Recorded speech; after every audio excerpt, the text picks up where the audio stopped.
The silence in this part of the church, it's almost palpable. All the shifting matter and shuffling of living things is gone. Nothing seems to exist beyond the church anymore. Maybe if you were to stand in just the right spot, even your footsteps would be completely silent. And then it's gone, almost all of it, but for the faintest of hums. It seems the sound here is detached from its source somehow, if not blotted out outright. Truly unusual.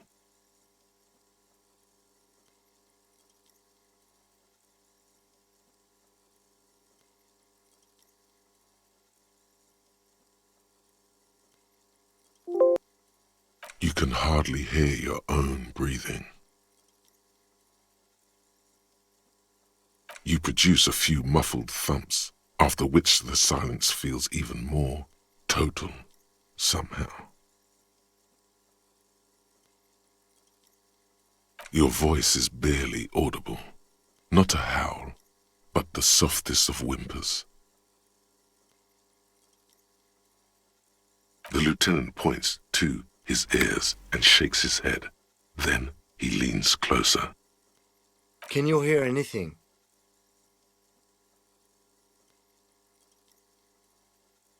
I wonder why the church was built with such strange acoustics. His detached tone conceals how uncomfortable he is. Maybe the church was designed this way to prevent boisterous activity, singing and dancing on its premises.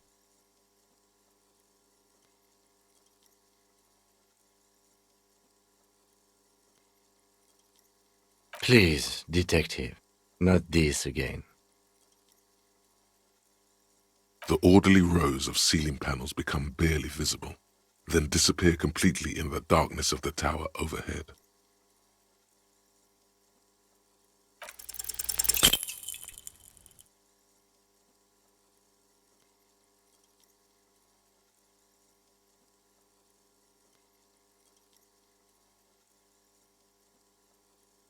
Just darkness without end. It makes your head spin.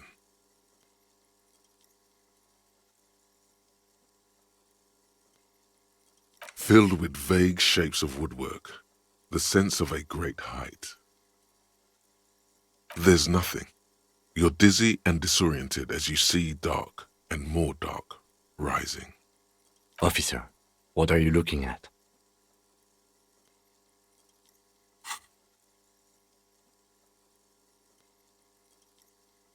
You see something hanging from the rafters, looking straight at you with dark eyes. Maybe it's possible to talk to it.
machine stands in the corner, watched over by the figures on the stained glass window. It's turned on and quivering with soft electricity. Another radio computer. And this time it's already turned on. We should leave. I doubt this place bears any connection to the case.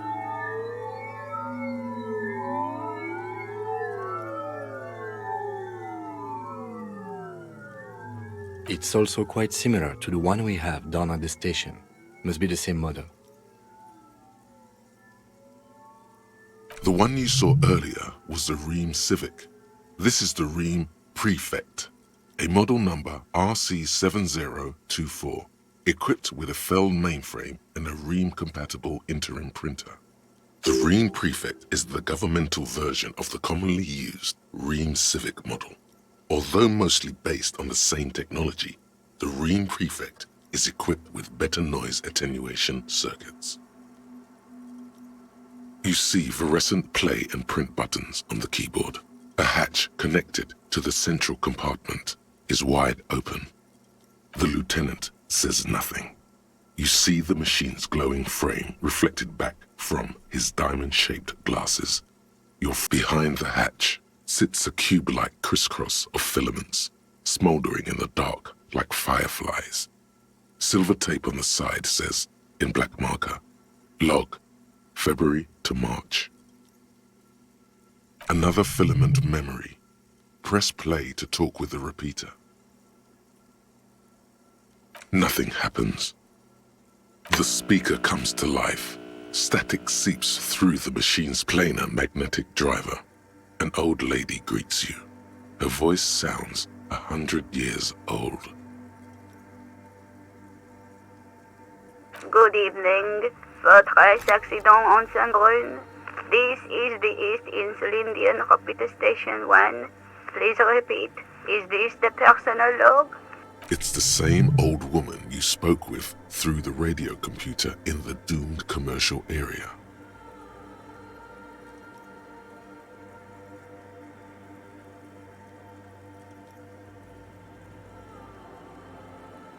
Good, thank you. Please repeat. Is this the personal log? Good. Please repeat the password. Let's look around. There's no use trying to guess the answer. No. A hint system is not part of the protocol for repeater stations. Still, no. I am contractually obliged to protect the privacy of the filament holder for stress accident. Without filing a warrant with Lintel, I cannot give you access to this filament. I'm afraid we are not doing that, unless we want to wait for a month. Now, can you please repeat the password? Received. I will register this login attempt. Votre accident. Is there anything else I can do for you today? I have two machines registered to this company name in Martinez. One on Saint-Brun, the other on Rue de Saint-Ghislaine. Saint-Brun, that's the church. And Rue de Saint-Ghislaine? That's the doomed commercial area. Anything else I can help you with? Sleep well, votre accident. The machine's keyboard is still illuminated, revealing fluorescent play and print buttons.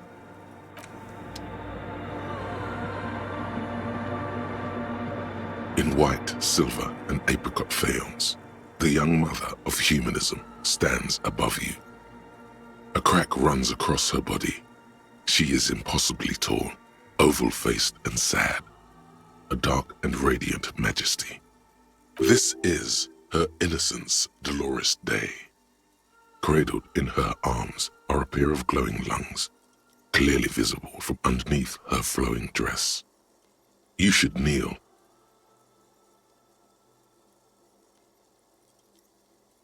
Your knees touch the floor. The floorboards are hard and cold. There you kneel among the snowdrifts, diffuse light falling on your hands from beyond the glass.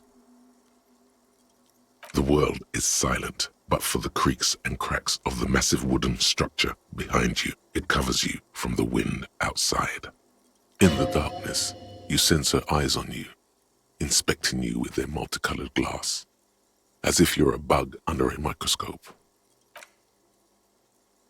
The woman looks down at you kneeling. She towers among her followers, architects, laymen, courtiers. There is a sad smile on her lips and a glint in her green-blue eye of what? Compassion? Remorse? She acknowledges the passing of someone who is still alive. You.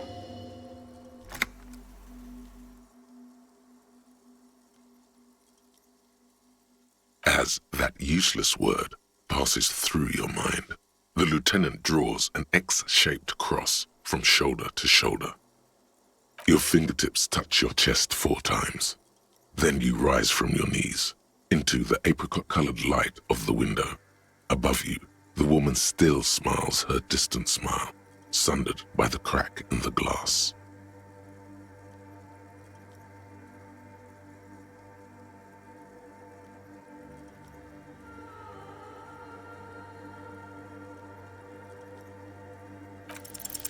Despite the damage you've done to yourself, the title appears lodged in your hippocampus.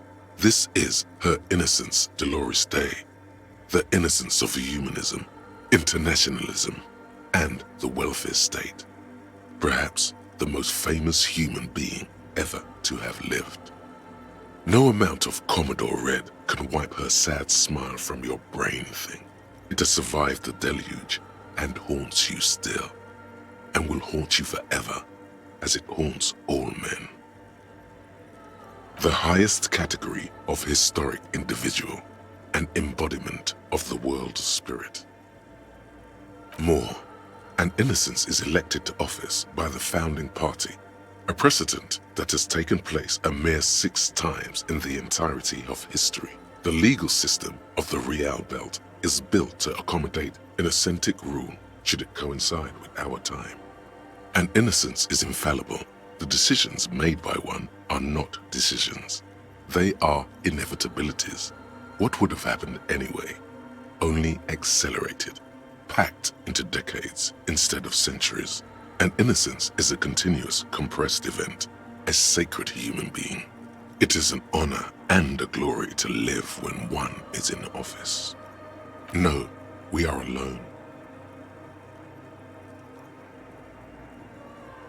300 years ago, in the wake of the discovery of this Isola, the Insulindian, by explorers from the continent of Muindi, she is, among other things, the innocence of inter-isolary travel and the connected world. Many things, you know she was a woman of the court, the wife of an influential Marchese, and eventually the principal advisor to Irene La Navigateur, Queen of Suresnes, modern-day Sir La Clé, also that she was gorgeous beyond beauty.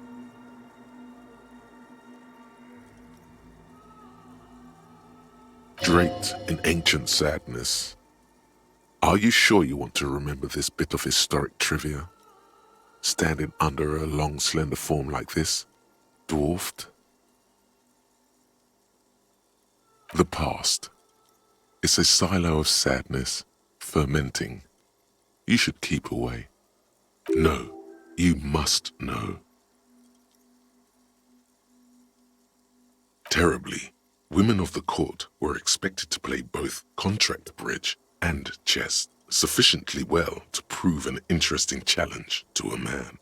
A simple grasp in matters of philosophy, theology, and science was encouraged. She was, by all means, a kept woman.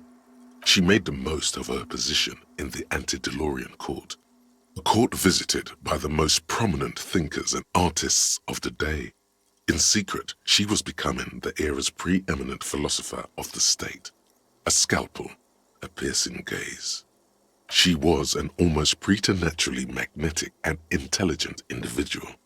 To her contemporaries, she appeared out of time, a messenger from the future of the species. We all fell in love with her, head over heels, even before she was declared an innocence. her influence was tremendous. It was on her advice that Irene Le Navigateur sponsored a number of voyages into the Pale. A costly, often tragic endeavor, ultimately vindicated by the discovery of the new world, the piece of reality you're standing on. She was crowned 2 years after the first expedition returned, setting in motion what is widely considered the greatest era in history. Wow, indeed. When her innocence was declared, and the queen she had advised for years fell on her knees before her, she was so overcome with emotion that her lungs started glowing in her chest. Bystanders reported golden filaments lighting the already sunlit chamber around her, clearly visible beneath her dress. That is why the lungs are the symbol of love for the cultures of the Riel Belt. As did we all, the lands of the Mesk and the Occident, and even faraway Supra-Mwindi, altogether 21 of the 40 Mundial nations of the time, immediately accepted Innocentic rule, even before her crowning. In a city called Advesperaskit in Vespa Messina, her homeland, the name of the city means evening comes, but it happened on a winter's morning, with the canals frozen and slush falling out of the sky. She was dressed in a white and pearl dress on an emptied-out plaza with the crowd far away. Already, her Theriers, the secret servicemen of the Innocents, were worried about an assassination attempt. Oh yes, she looked like humanity's young mother, a perfect mother, insultingly beautiful. It was as if her face and shoulders and hands were covered in a soft down of underfeathers. You know this well, very well. Midwinter snow was beating the cobblestones around her. A small attaché of officials stood by as her Theriers placed a white gold wreath on her head. The crowning was mostly witnessed by secret servicemen. One of the men in this secret service killed her 22 years later. A young man who had come to suspect that Dolores Day was not entirely human, but something else. Something that had walked in our midst, watching us stumble for hundreds, if not thousands of years, until it decided to interfere in the course of our history. We were supposed to come up with this ourselves, the man was reported to have screamed at the Innocents. Dolores Day was shot in the chest with a fowling piece 8 times. The man, thought to be insane, said he once touched her and her body had been unnaturally warm, like a furnace, and that sometimes, while on duty, he observed her forgetting to breathe for over 10 minutes. This inhuman quality was witnessed by many others as well, glowing lungs and all.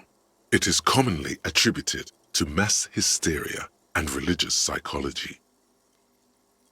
Terrifying is a term too emotionally charged for your semantic memory, or what remains of it.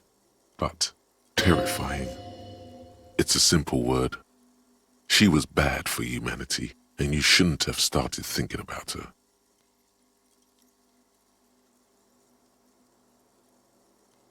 You already do. Although she is often considered to be the greatest human being to ever live, there was something ominous about Dolores Day, constantly surrounded by her Theriers.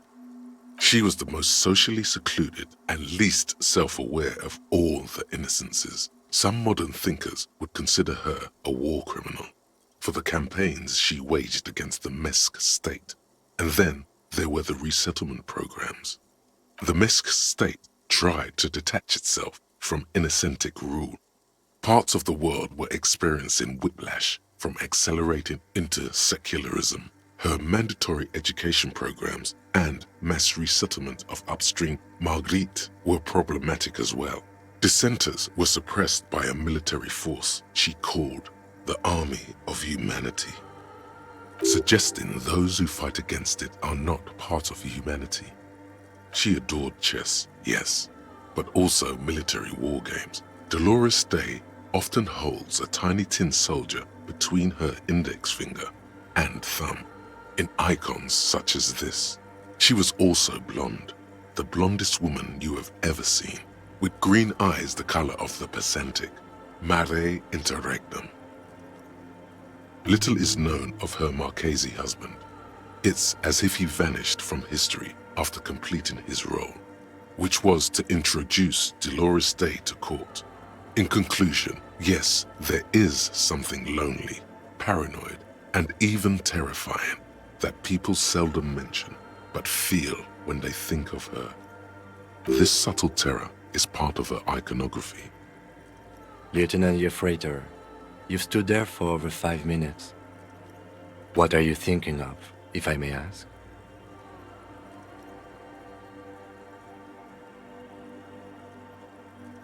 She's been dead for 300 years.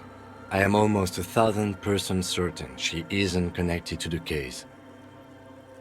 None of this is, in fact. This church, the coast, this isn't a good place to get lost in. The old woman in the village was right. This must be the DeLorean Church of Humanity in Martinez, or the Small Pinewood Church in some records. It's a minor landmark, not easy to find. Most maps misplace it. It was built not long after Revachol's founding, 300 or so years ago, by first-generation settlers. On the coast of an uninhabited archipelago where only animals had roamed before, in the wild reeds. There used to be 7 stave churches on the coast. Les Sept Sœurs, they call them, the 7 sisters. Only one remains. The rest were burnt in the revolution or used for building materials. We should be respectful here, although the building appears to be deserted. I do not believe we'll find anything connected to the lynching here. Something else, perhaps? Respectful? Is the lieutenant a follower of DeLoreanism? A pang of guilt? The lieutenant is leaving something out. I have a theory, yes. There was a police raid a while back. I heard the place was shot to pieces. The old woman in the village was being tactful with us when she didn't mention it.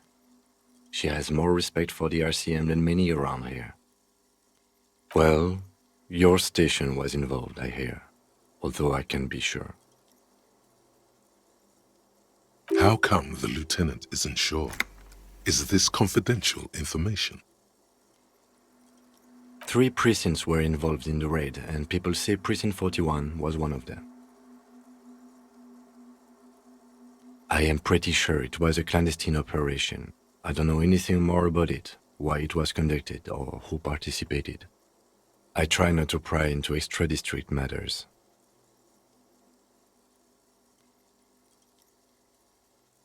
Good luck. You will not get information on a confidential operation from your station secretary just by calling. If you really don't remember, it might be better to keep this one forgotten. It happened a while ago. It's unimportant to our business in Martinez now. Yes, we all are. Her name, body, and rule are synonymous with humanism. The laws we enforce are DeLorean in origin.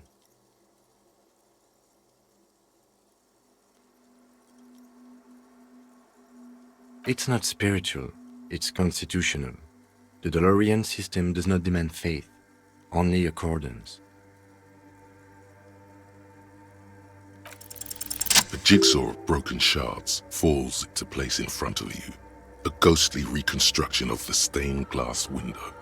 Before it was shattered, there was an older woman beneath the younger one, and a text, a light motif below them both. Unknown. Something during the raid the lieutenant mentioned, or just hooligans looking for something to break. The escutcheon on her throne says, Irene the Navigator. She is depicted as an older woman wearing thick-rimmed eyeglasses, holding a golden rights apfel in one hand and a scepter in the other. This is the queen her innocence day advised. Above, she herself is whole.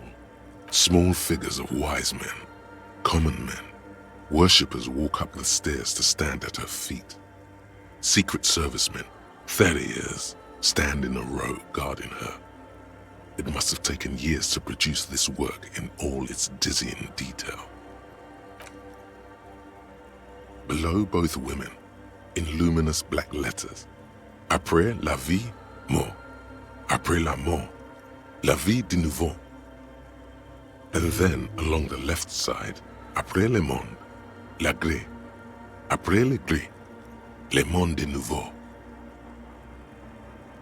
After life, death. After death, life again. After the world, the pale. After the pale, the world again. This is the great leitmotif of humanism, a summary of the effect of the discovery of this isola, the Insulindian, on human thinking. A tremendous sea change akin to finding life after death. Death, life again. After the world, the pale. After the pale, the world again. This exaltation is common in Dolorian sacralism. In the early years, it was even incorporated as the RCM slogan. No more, however. It was deemed subservient to use a strongly moral intern-related motto. We already suspected of bootlicking. The sentence was also seen as too feminine. It was a macho thing. Justice, union, prudence, and force. So do I. The mother of humanism towers above you, a wax painting on a cracked pane of glass. Nothing has changed in her expression.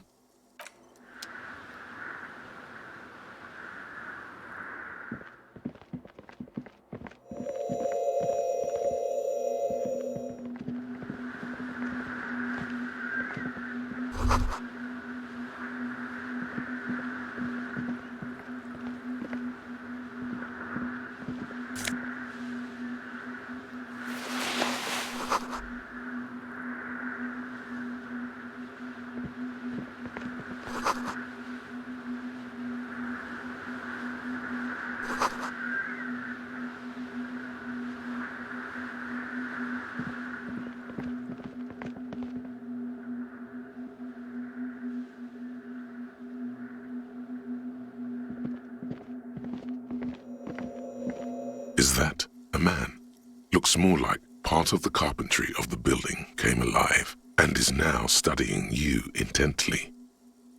The man leaned forward a little, fixing you with a steady, unreadable gaze, then speaks. Habitual alcohol use has made you into a scared little pussy, Holmes. But don't worry, everything's gonna be alright. You come to the right place. That accent is Villalobos, a peninsula in Mesque and a district in Jamrock. There's a sizable contingent of Villalobos-speaking Mesques in Revachol. Hold on, stop it right there. Pussy, what's with this? You really got a case of frayed nerves, pussy. And this usage comes from pusillanimous. Everybody knows that. Oops. Chill out, man. Here you could receive the mother's love. And when you're ready, she will take your hand and lift you out of that despair at the bottom of that bottle. This man is obviously a habitual narcotics user. Do we really need to question him? Hey, and what was that about the bottle again? You haven't even drank that much lately. Lay off it already. Shish.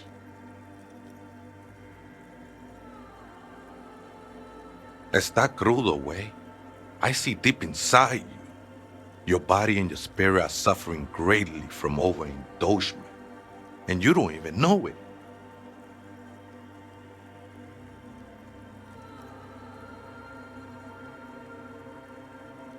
Not all of it.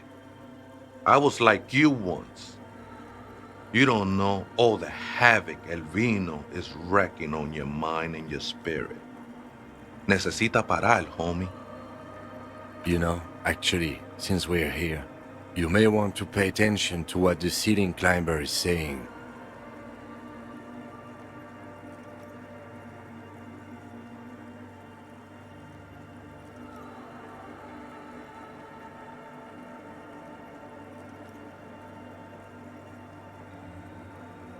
It doesn't matter who I am, Way. I'm just bringing you the message of the mother's love. She don't want you to hang yourself on your own stubbornness. This is the Church of the Mother of Silence. You are welcome here. You have no idea what the fuck he's talking about. Is he just trying to throw you off your game? Whatever it is, he's quite confident about it. Just look how gracefully he sways. 'Tis not an act, my liege, save him perchance he hath deceived his very self. This man is a zealot.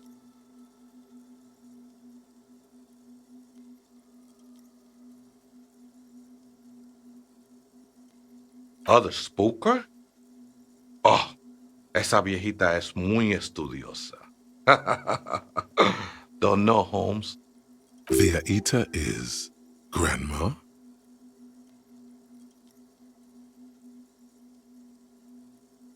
No, I just call her viejita because of her clothes. She's actually quite young. Or maybe not that young. That's what I said, Holmes. Don't really follow her comings and goings. Just see her typing on her computer now and then. We got different interests. I'm afraid not, Ese. You just have to wait until she comes back, or Search through her radio computer.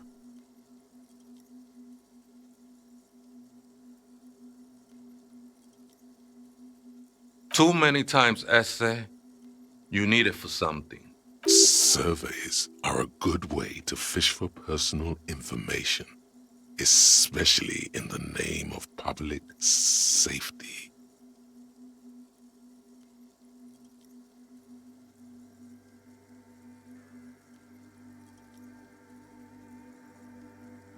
Don't sweat it, vato. The password is afterlife death. What you think of that? Makes me almost pity La Nilita Pequeña when I up there, Holmes.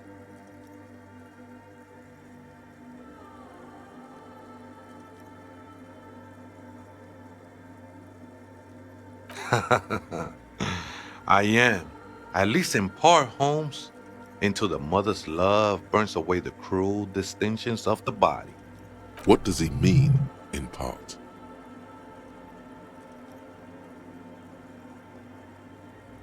A boyadero? No, Holmes. I don't go in for that kind of thing. It's all about surrendering to the mother now. Haven't you ever met a Mex before? Cabrón. Surprising number of us around Ravishar.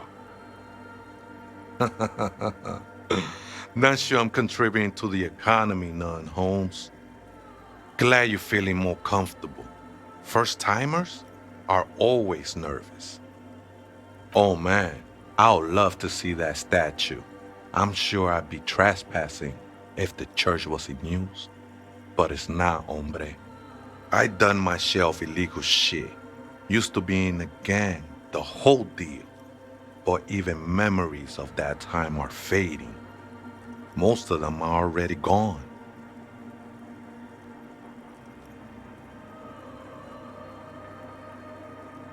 That's not really the point, I say.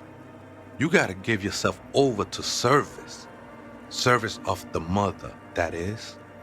Do you remember your name, sir? Tiago's my name. But those syllables don't mean much to me these days.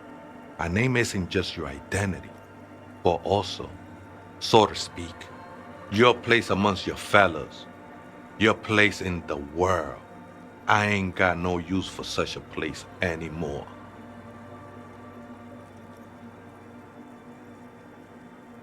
That's just the thing, Holmes. None of that matters.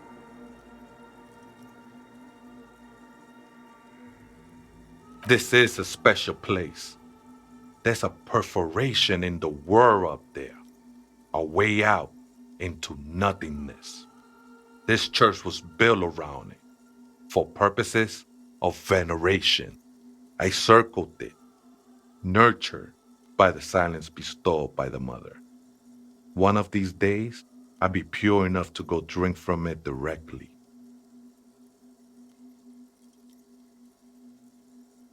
No, no, no. There's a new god in town, and she can't be painted or sculpted because she has no limb or even a face. She is the end. She is a cavity in the dark beyond sense. She saved me, but I couldn't describe her to you. No one can, Holmes, and no one ever will. I will be incinerated, but not destroyed. Finally, I won with the state of the world before reality began. That sounds a bit like substitution behavior, no? You know a thing or two about that. It's not like that at all, man. It's just faith and joyful service. Too gleeful, those words. He is lying. Not to you, to his very own self. I heard that before, Way, and I know I can't convince you on the spot. But think, when's the last time you woke up from silent communion with a hangover, regretting what you did last night? There are drugs darker than alcohol circling your system.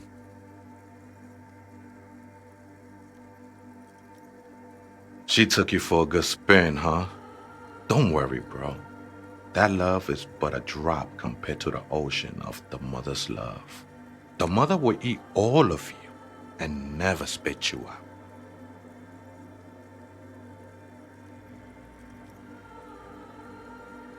No worries, man. I know this shit takes time.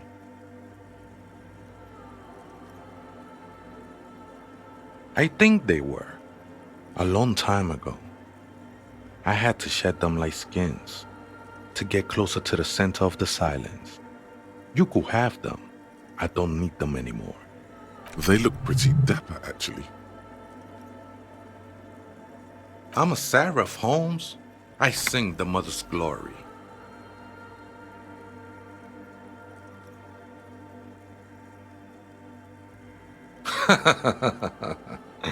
I don't mean literal singing, Holmes.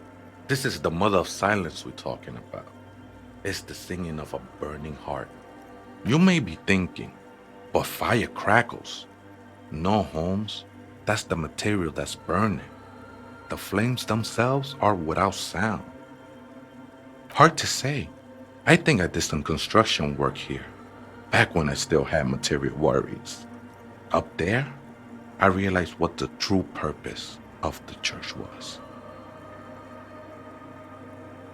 Been spending a lot of time here ever since.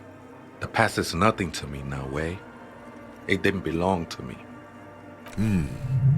Does it mean he witnessed the police raid? The sinewy figure lingers on the wooden beams, blending into the shadows. Something like that. Did you witness it? Not really, or at least I don't remember much of it anymore. The mother's love has done its job. That's what's so great about the mother. It lets you forget about everything. The ones in the tent outside, right? I see them, think they scared of me. Nah, man, they look pretty funny, and I don't harm no one anymore, anyway.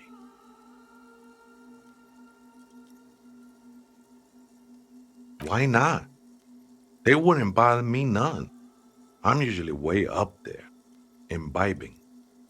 Ain't no music on earth that can reach where I go. Might even be nice to have some company. He said that in spite of himself. He's more attached to the human than he'd like to think.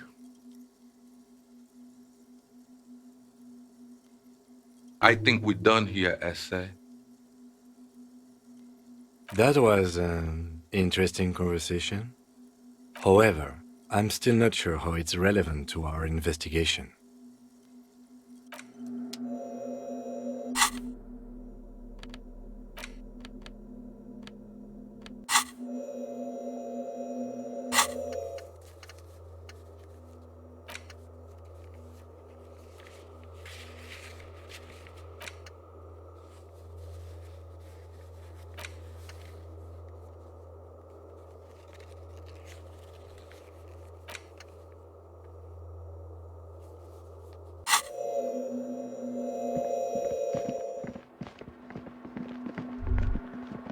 Hey, her Innocence Dolores Day liked little figurines, right?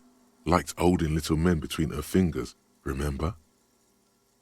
You have the Headless Falcon Rider figurine. You should give it to her. Win her back. Don't be so pessimistic. Love doesn't die that easily. This isn't funny. You have a bad feeling about this one. So very, very, very nifty. Nifty and mysterious. This is surely what the figurines are for.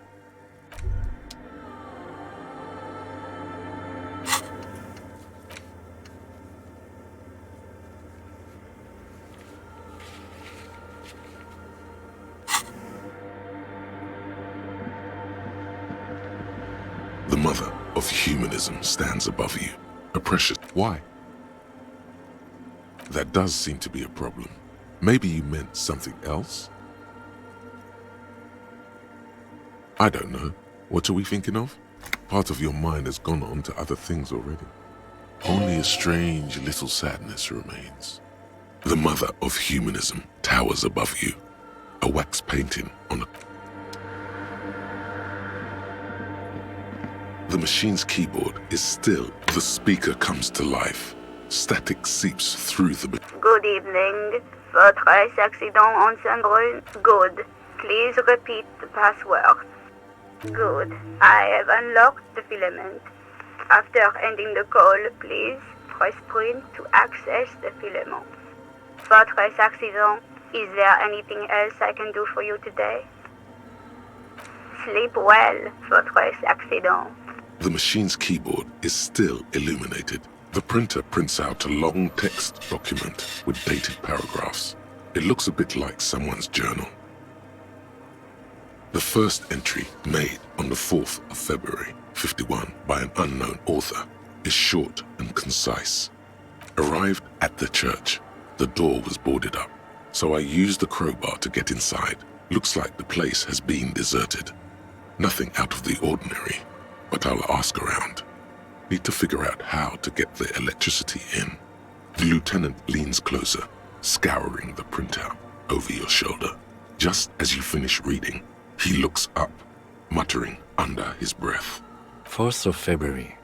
That's over a month ago. Whoever set up those machines has been here for quite a while. Our case? No, I don't think so. It must be some local eccentric. 6th of February, 51. Had a little chat with the local fishermen. Said I shouldn't go near that place, that the church was spooky and ridden with narcotics. It's a little spooky, all right. Still haven't figured out the electricity. 7th of February, 51. Finally got the electricity in.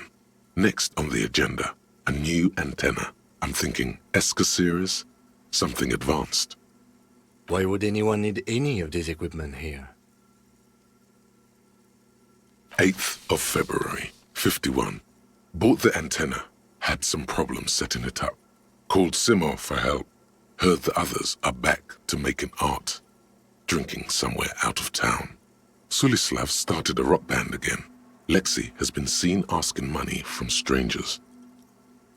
But at least the artists have their act together. They're qualified labor. They can get work anywhere. Graphic design, ads. The programmers are doing fine too. I mean, they're programmers. The writers, though, they're fucked. I just have to find out what caused that data loss and be done with it. Still don't understand how it managed to wipe out the backup, when the backup wasn't even connected to the front. I know. Everyone thinks it's impossible. They say I must be lying. I'm here to set it right. Seems like something to do with radio computers. Unfortunately, I don't know enough about them to understand what the author is saying. Something about the backup data getting destroyed, and how everyone thought it was the author's fault. Let's just keep reading. I think these people worked in the radio computer games business, the one we saw in the Doom commercial area. They must be our former co-workers. 12th of February, 51. Brought some food from the grocery store. Apparently, there's a strike going on in the harbor. Definitely not happy to see the Martinez people again. Everything's now set up in the church. Going to start working tomorrow, 8 a.m. The strike. We are nearing the date of the murder. Keep reading. I'm interested now. I want to know what's that radio anomaly that sent this person here in the first place. 25th of February, 51. I've been sending data up to Lintel for a while now, trying to recreate the data loss, but nothing. Didn't even feel like logging in, the disappointment. But I did discover a curious audio-spatial anomaly at the back of the church. I've named it the Swallow. It swallows sound. Need to get some mics. Is she talking about? 28th of February, 51. Yes, the first recordings confirm that the swallow is real and I'm not just losing my mind. It's a pillar of silence with a diameter of approximately 3 meters. Seems like the higher I go, the less I record. This might be a coincidence, or it could be connected to the data loss that led me here. The pillar of silence.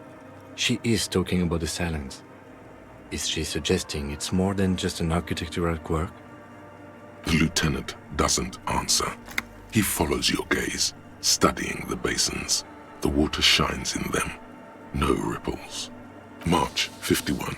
Some kind of young disco men have appeared next to the church.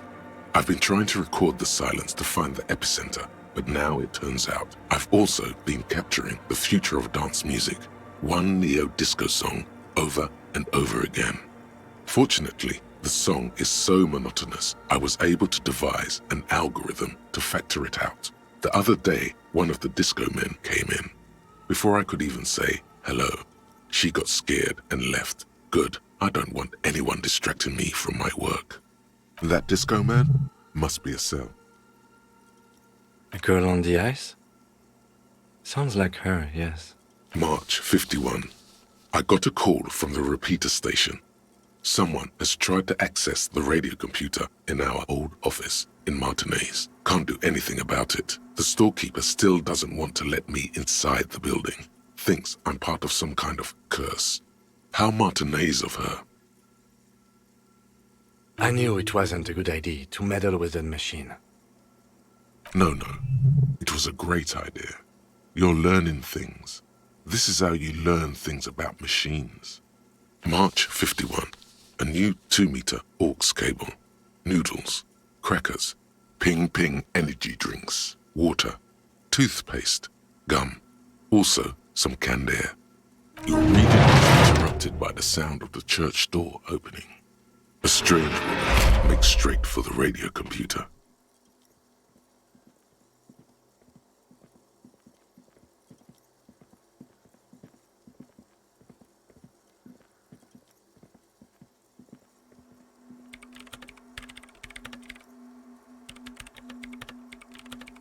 Breaking into my radio computer, I see. I do apologize for the intrusion, madame. We are with the RCM, you see.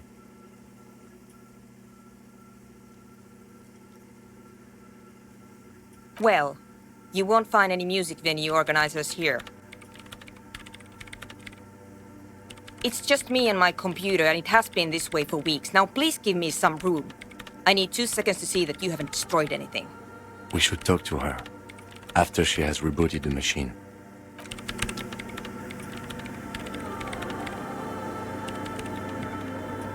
What is it?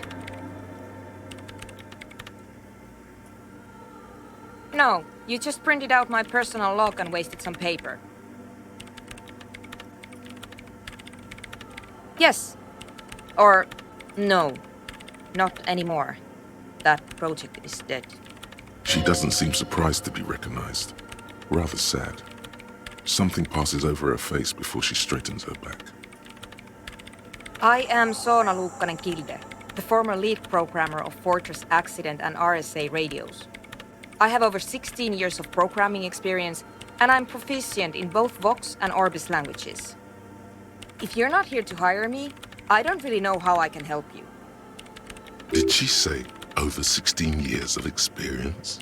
She must have started programming when she was still a teenager. that still doesn't answer what she's doing in an abandoned church.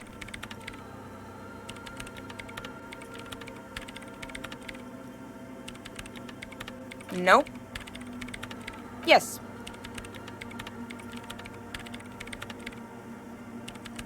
No, you're right. I'm not. I brought them here. These are my machines. Please don't touch anything. I use the AR-1 as my RAIN prefix processing unit. Mm-hmm. Yes? You really don't know anything about radio computers, do you?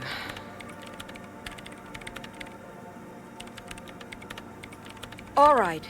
Well, all radio computers perform operations up on air. So in order to gain more processing power, you need to invest in a good antenna. I guess it is. So far, I've been quite satisfied with it. Martinez is an unstable region with bad coverage, and the operation has been surprisingly stable. But it's not the cheapest one on the market. So I wouldn't recommend it for your regular red tape operations. Fraser 1000 is a foolproof line for civilians. Anyway, you should do some research before you decide to buy anything. Ask around, compare the prices. There are many milieus dedicated to that sort of thing. She liked telling me this. It calmed her nerves. I'm working. The machine seems almost alien with its pulsing core, the light casting her face in a strange shadow. Could you just shh for a moment? Or get to the point. I really need to focus on something. It's not just rudeness. It really is hard to concentrate on whatever she needs to do, and you're not helping. So you do know something about computers. You're right. Prefect is used mostly by the government peeps. No, I don't. Because I needed something good for my investigation, and RAIN Civic is widely agreed to be below all standards, so I had to upgrade. Besides, owning a RAIN prefect isn't such a big deal anymore. No, actually, it is kind of a big deal. You don't see RAIN prefects in every police department, for example. I know a friend of a friend who used to freelance for the coalition. I was actually aiming for the military-grade RAIN Rational series, but couldn't find one. Prefect is mainly based on the same technology as RAIN Civic, so it's kind of a rip-off. But it does have better compatibility with newer antenna models, so I won't complain. They are connected to my RAIN prefect. Whatever you do, just please don't move them, okay? Thanks. Short and terse. There you have it. Whatever she's using them for, they're hers. Great.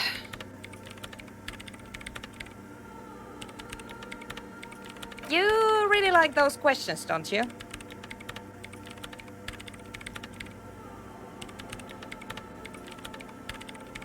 I'm conducting scientific research here. You can't throw me out. I'm looking for the location of a 2mm hole in the world.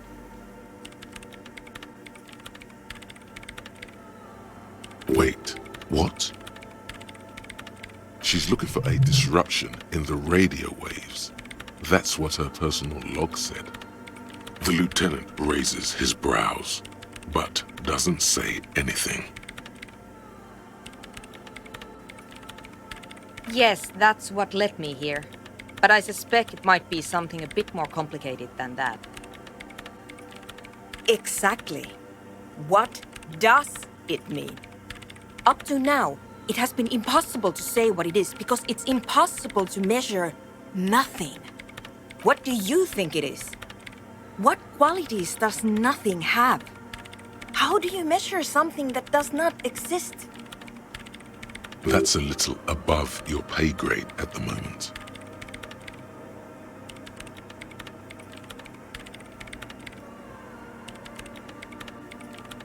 I don't know. Are we? That's what I'm trying to figure out here. But how do I figure it out? You measure it by its surroundings, by that which does exist, which is what I've been trying to do. I've tried using hydro transducers to record the silence, to find out where it begins. Ah, hydrotransducers. So that's what those water basins are. Devices for recording sound through water. But honestly, it's not progressing very well.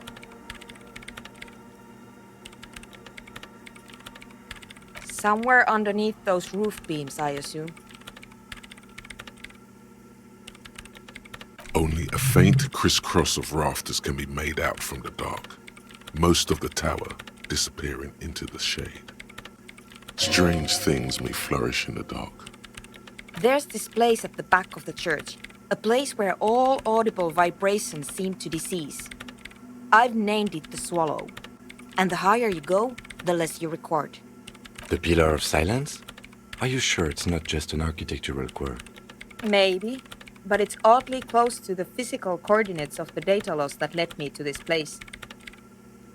I know. No, I don't. She sounds mildly annoyed by this line of questioning, her hands typing hundreds of commands into the machine. Because it's just trial and error, trying to locate the Swallow, the exact point in space. And I don't have a... You know what? It would be really helpful if you could just stop talking and let me work. Great. Thanks. What? I hate it. I bet she hasn't even heard it.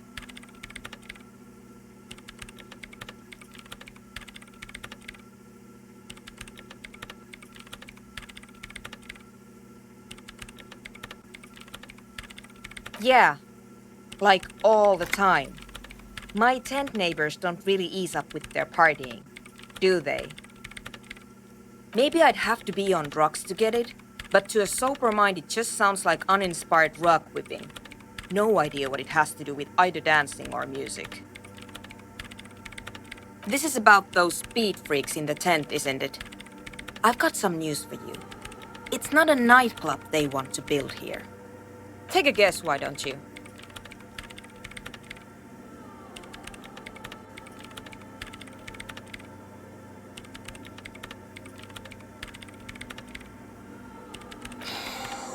I can't believe they got you so easily.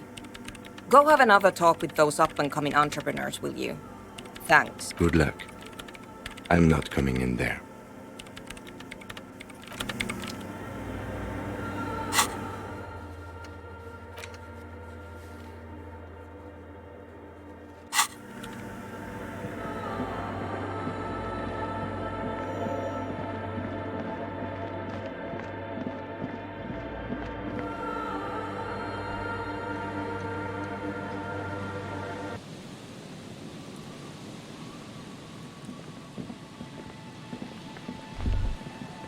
Winter, slow to let go of Revachol, flecks some more wet snow from above. The snow falls lazily, making the beach sand paler still, mixing with the rust-colored sewage runoff. And to think, it seemed as though it were already spring. The melting snow seeps through your thin clothes. Grandmothers don't let their grandchildren out dressed so lightly in this weather. At least your hair is protected from getting wet and sticking together. You look around. More winding coastlines lined with abandoned buildings, crumbling piers, salt water lapping at their dark piles, grey and red forgotten city blocks, what remains of the pre-revolutionary effort to gentrify the coast. The waters turn black, Coal City in the shadow of San Martin, a boom town. Back when coal extracted from countless shafts near the city was needed to power Revachol. No more. The coal was supplanted by petroleum from the ocean floor and hydropower from the Esperance. Everything crumbled. These days, only the weakest remain in Coal City. Their hopes of getting rich linger in the defunct shafts under their feet. Below the old mines, l'Océan Municipal, Revachol's underground cemetery. Pt.8 braved the underground passageways, trying to get to Le Royaume. Children under 14, they go underground looking for artifacts to sell to foreign museums. And for fabled relics, their parents let them. They go deeper. After rubies, melchiorite, lapis lazuli, plundered from Safre and Seol during the time of the suzerain. In the burial chambers of the kings, Grand Old Philip, Guillaume II, and even in the mausoleum of Philip the Opulent. 2 kilometers underground, in a winding shaft along whose walls mirrors have been placed, so that daylight may eternally fall upon the richest of all the kings. The mausoleum contains untold quantities of gold, and that special, purest of the pure magenta cocaine, favored by Revacholian royalty. How can it be pure if it's magenta? Snow falls, and there is no answer. Some things are not for mortals to know. Few Pt.8 return from the shafts. Even fewer find what they're looking for. A small child steps out of the black tunnel with silver trinkets in her pockets.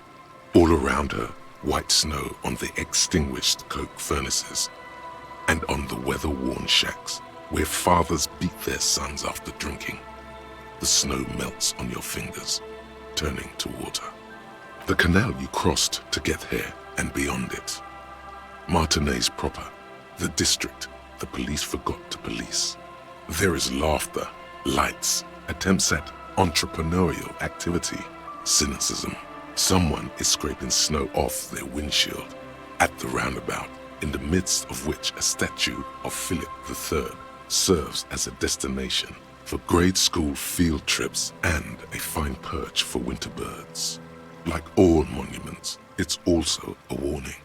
6-story ruins on the south side of the roundabout cast a long shadow over the profligate king. A fenced-off yard. There's a truck belonging to a logistics company parked next to the gate. Bright light from a building behind the fence reflects off its hood. Clean white light coming from the windows of a clean cube-shaped office building hidden amidst ruins. A secret. The abandoned church, its walls covered with hoarfrost now. One of Lissette's sœurs. The other 6 sisters were destroyed during the revolution. A serpentine strip of land weaving its way into the Martinez Inlet. Unfortunates on the run from the law, from themselves, sometimes hide out on nearby islets. Little dots in the ocean that are occasionally submerged when the tide is high and the weather foul. The remains of a camp on a jagged piece of rock, a tent, old dishes and cutlery, long since abandoned. A hermit crab scuttles among the debris, looking for a new shell.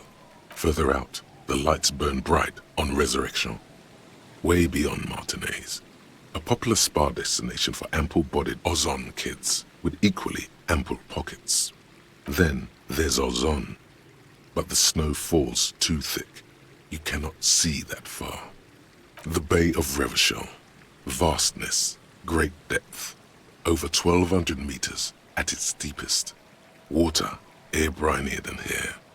It is crisscrossed by huge cargo ships bearing company logos, wild pines, Zam, Maurien, and at the farthest reaches of the Bay of Revachol, the shadow of the coalition warship Archer, on perpetual patrol duty, ready to unleash artillery fire if you were to rise up against the market. You shudder. The raised motorway, 881, separating Martinez from Jamrock. Vehicles whoosh past one another day and night, while those who reside in the labyrinthine alleyways beneath the motorway attempt to carry on with their lives in the snow and the slush. And south of the 881 is the Pox. Was once a park, a place for reflection and recuperation for the patients of the old military hospital. In the 20s, it was used as a quarantine center during a measles outbreak that killed many children. Most everyone has avoided the hospital and surrounding park ever since. The Pox is completely wild now. Evergreen thickets covered in snow and industrial dust. Feral dogs and even wolves roaming in packs. The police try to keep the deepest corners cordoned off. Heavy drug users do slip through and hole up in the old military hospital, hoping to find something to get high on among the hastily abandoned supplies, or just to overdose in peace. A line of motor garages with armored carapaces hunched in the cold. A mechanic is hard at work, patching up bullet holes in the side of a Capri 40. These are the garages of Precinct 41. Snow settles on the roof of the repurposed silk mill. It serves as your station. Shivering RCM personnel hurry in and out of the main entrance. Around you, the snow continues to fall. To the west, the ocean swells. The stairs descend to Central Jamrock. A man named Cooklove has a snow-covered stall there in the market across the bridge. He sells kebab infested with fly larvae to your colleagues who believe eating it will make them immune to food poisoning. Snow falls on the utility district, the library, the florist, the Sarah Mauritian restaurant that offers homemade wine, and also on the brothels and drug dens and the chop shops of the Zemliaki. All of this built around a lake that formed in a meteorite strike. At the center of this lake, there is a little ship. There are lights at the bottom of its hull. They are lights directed toward the seafloor, looking for something, like whiskers. A chill comes over you, crawling down your back. The sand under your feet is wet. Somewhere in the south, tarpaulin flap in the wind. More coalition aerostatics. Occasionally, lights flash as they maneuver through the falling snow. One large airship carries crates in its belly. Layer upon layer of sand, poisoned with industrial runoff, for storm drainage, hidden bunkers. Rats scuttle. Someone stuffed a big old polar anorak into a concrete pipe under the boardwalk. It would keep you warm. You would probably never happen across it, but who knows? We should keep moving. Who knows when the snow will let up?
Hello again.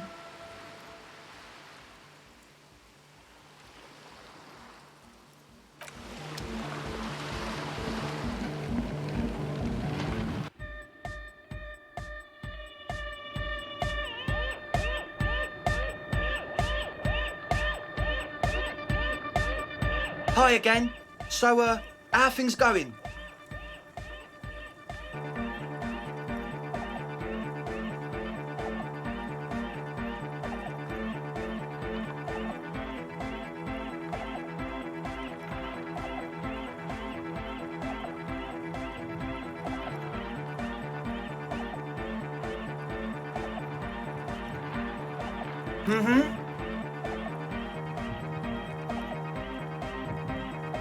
Not long. Like a week, maybe? I'm super sure they're alive. I mean, come on. I'm at least 90%, maybe 85% sure they're still alive.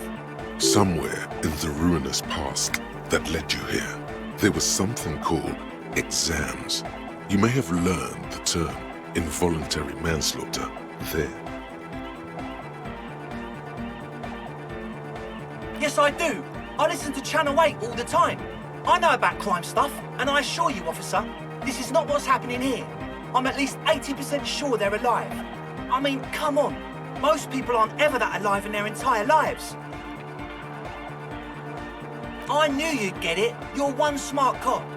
It feels good to be the smart cop, doesn't it? That's a good cop to be. Has a nice ring to it. Smart cop. You wouldn't want to be stupid cop, now would you? But still, maybe he's just sucking up to you. He nods attentively, ready to answer the questions of one smart cop. Sure, man. Tell us what you want to know. Let's do it. He's a quiet man, mostly communicates through music and by being a master of ceremonies. You know, a host, a declaimer of slogans. He's a performer, gets the people going. Interesting, sire. A bit like you, then. An MC for short. Well, he's just kind of here. I don't really know how to communicate with him. Yeah, sometimes, when I stumble and find my way into his centre, you have to hear a lot of hardcore to the mega first, though. The man smiles mysteriously, choosing to let the beat speak for itself. I get it. He's a puzzle. And? What happened?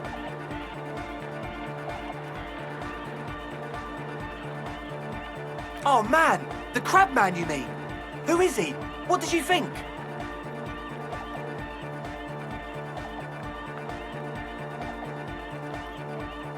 Really? Huh. Interesting. What's he doing in the church?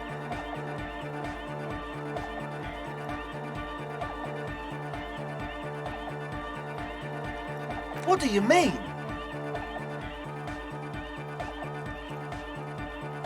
No matter.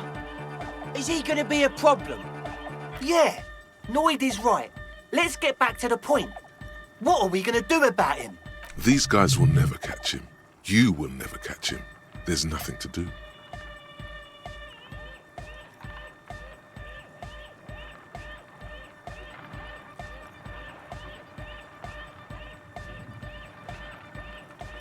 I don't know, man. Doesn't it feel like a major hindrance to you? A spooky guy climbing around when all the guests are trying to have nice, friendly hyper time?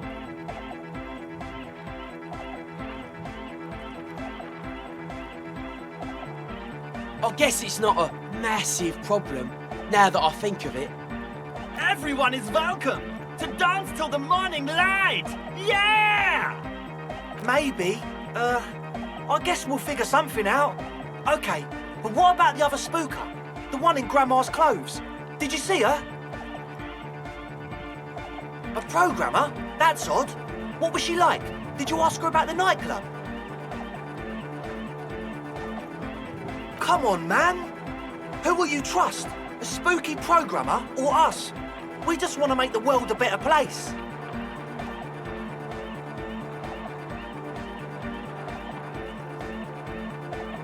Feel the love! Get down and feel it! A half-hearted sell of something which does not seem worth buying.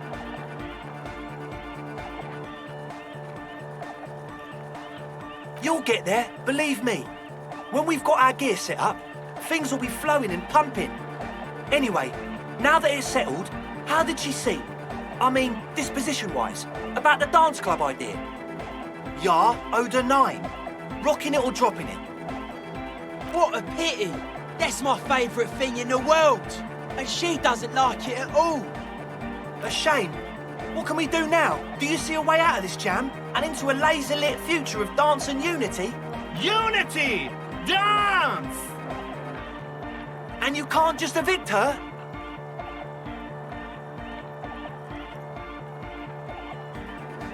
Look at you, honour man!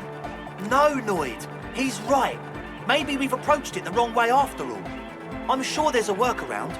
We can make a deal not to bother her. If that's okay with her, we only want to get in the church and spread the joy and ecstasy of music. The lines in the dark exist! Coexist! At least Crabman seems like an advanced being. He's hard.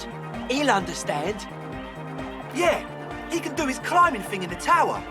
And the programmer, does she like Nordic dance music?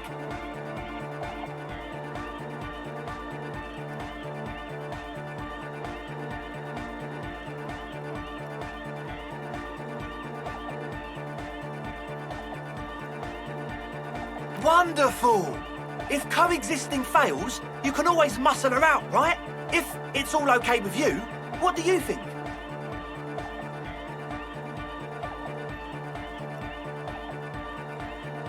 Excellent! Good luck, my friend.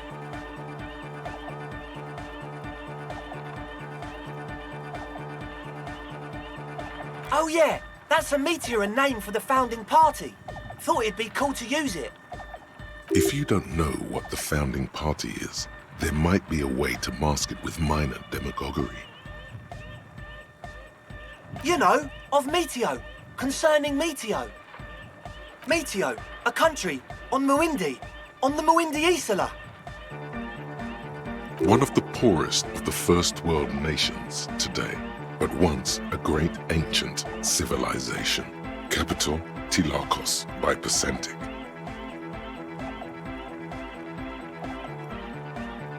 Come to think of it, I've never really looked them up, you know.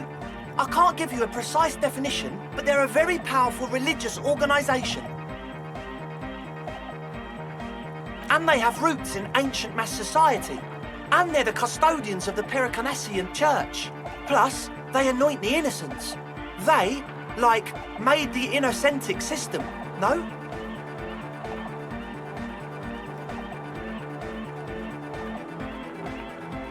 You're right, they do. The Pericanassian Church is about love, and Nordic music is about love. I got love for my Pericanassian posse. Love is the relay out of death. We dance. Love is hardcore. Unity! Unity! Make some noise for my Insulindian posse. You feel it, the anodes and the cathodes coursing through you. Your big toe starts tapping along to the bass, as if testing the waters.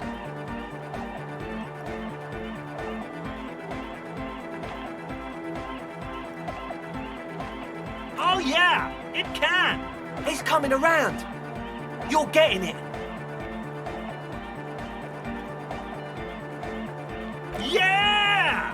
Yakokata, the place to be. He seems ecstatic that you share his vision of Pericarnassianism. Do it for the masses. Do it for the crew. I didn't want to say it, but it was pretty lame of you to imply otherwise. Anyway, you got more questions? The one with the large head is still looking at you, nodding his head, waiting for your body to start moving. You feel like you could go for a little disco when, or if they get this club going. You've got it in you. Yes. What? Yeah, good to have, bitch to carry. When I first scouted the place, I did some reconnaissance. I'm not sure the church even has running water.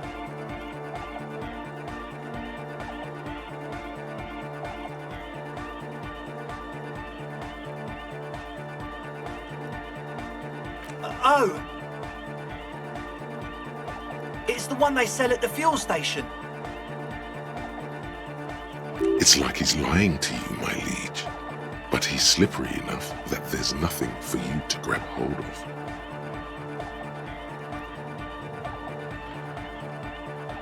It does, doesn't it? Told you we have a smell problem.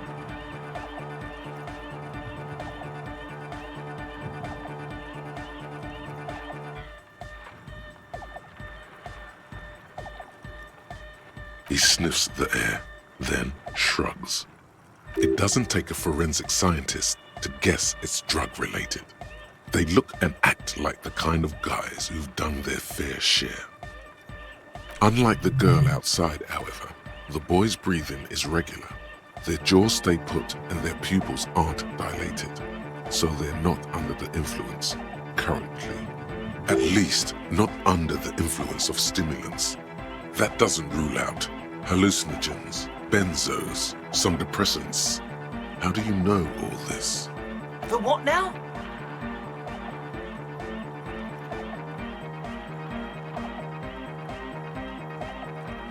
Oh, the old Ultra.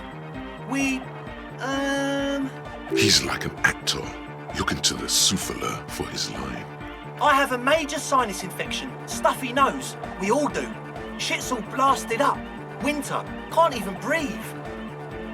Yes, that's all Nosafed's doing.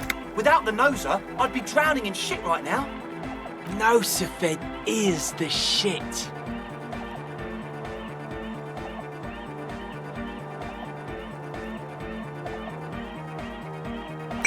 Sure. Here you go, officer. The Noser. Blast away. He nods enthusiastically, no doubt a little relieved.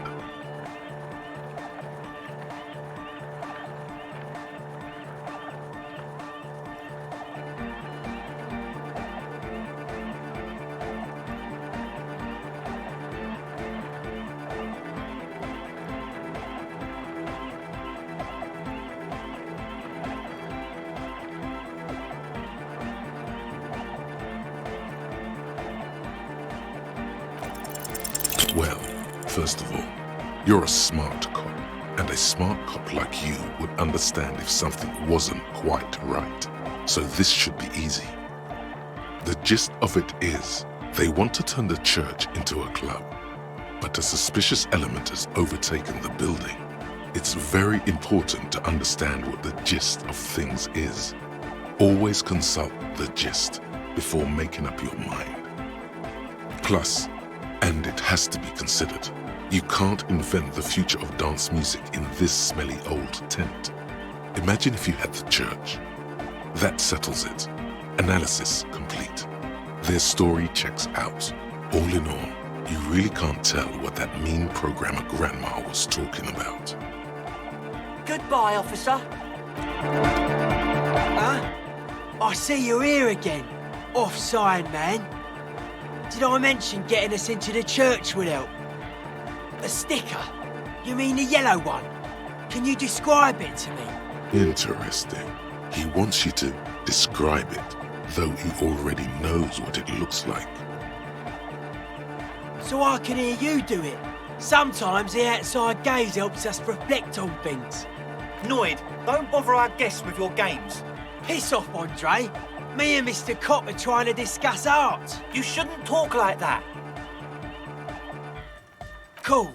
The ban on foulness. That's the moralists' plot to alienate us from our bodily function so they can control us more fully. Anyhow, what was the sticker like? Seems like my creation has found its way into the legal bureaucracy. What did you want to ask about it?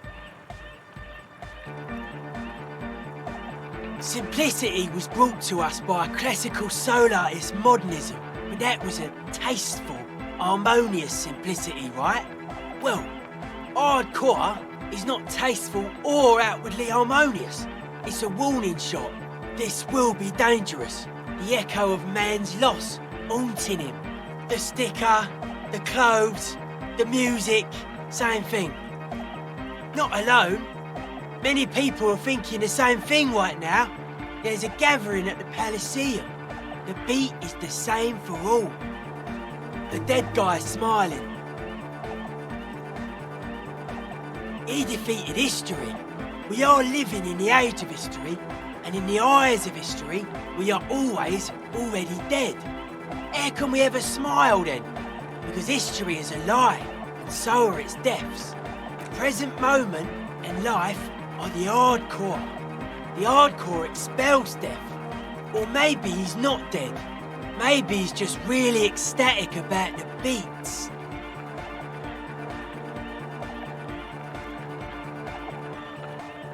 It should be sold, but not by us.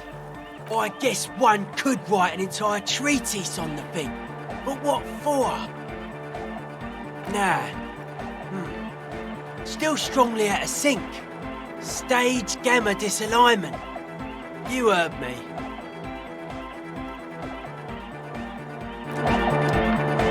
We're close.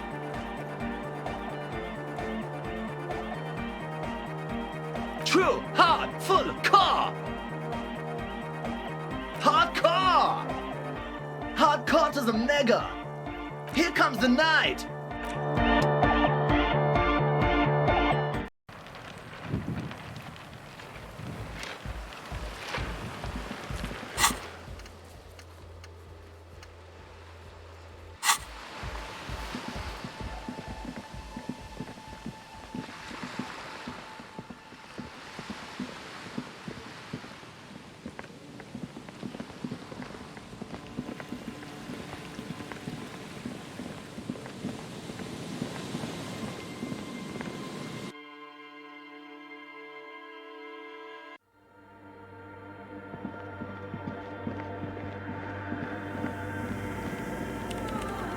Yes, what is it?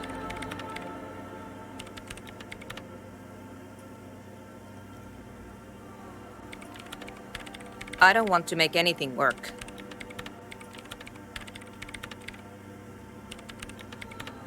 Yes, anything. I don't want to make anything work. Good.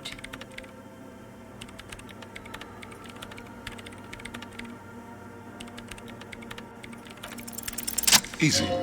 When her research is done, she can move out. What? No, I don't really need any help with the project. She thinks about it. A glassy look in her eyes. A gust of wind brings more snow in from the broken gallery. It touches her hair. All right. Bring me the game's offsite copy from my old workspace, if you really want to help. It's stored on a filament memory, and I'm unable to go and fetch it myself.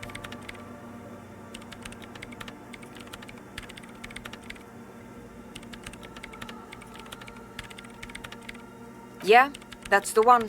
You can get in through the bookshop. You just have to do some explaining to the bookstore lady. Good. Then you might know the giant ice bear fridge in the building's cellar. The filament is inside the fridge. Just go and get it. In the giant ice bear fridge. I just told you. It has red glowing eyes. It's impossible to miss. You just need to get the offsite copy from the ice bear. But you've been to the fridge and it wasn't there. There was a note saying,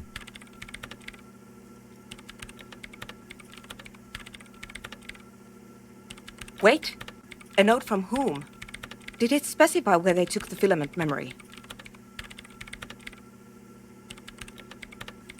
Jawiza. Of course. Our project lead, Suliswov Jawiza. God, he was always so hell-bent on keeping the copy somewhere safe. And feature creep, and the Valley of the Heads. Like it would have made a difference. The offsite copy was perfectly safe when the data loss happened. That data loss was anomalous. And the heads... I won't even get into the heads. Millions of them. Go find that copy from that ice cream maker, will you? Thanks. Valley of 1,000 Heads. You like the sound of that.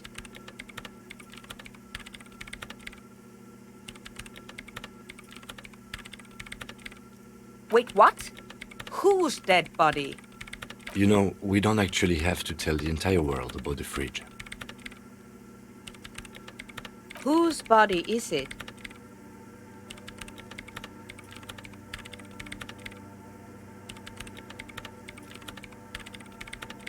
And what is it doing in the fridge? It's almost as if she feels some sort of ownership of the fridge. You put it there? You put a dead body inside the ice bear fridge. Okay. Very cool. Thanks for keeping me in the loop. We would appreciate it if you kept this knowledge to yourself, miss. Who would I tell? My mother? I don't have anyone to tell. And if I did, I wouldn't. I don't care. The bookstore lady hates me. Says I'm part of the curse. Whatever that means. Of course not. Anyway, I don't have my keys anymore and she won't let me in. Because she's from Martinez, and people from Martinez have never ever seen a radio computer. She thinks it emits elemental evil.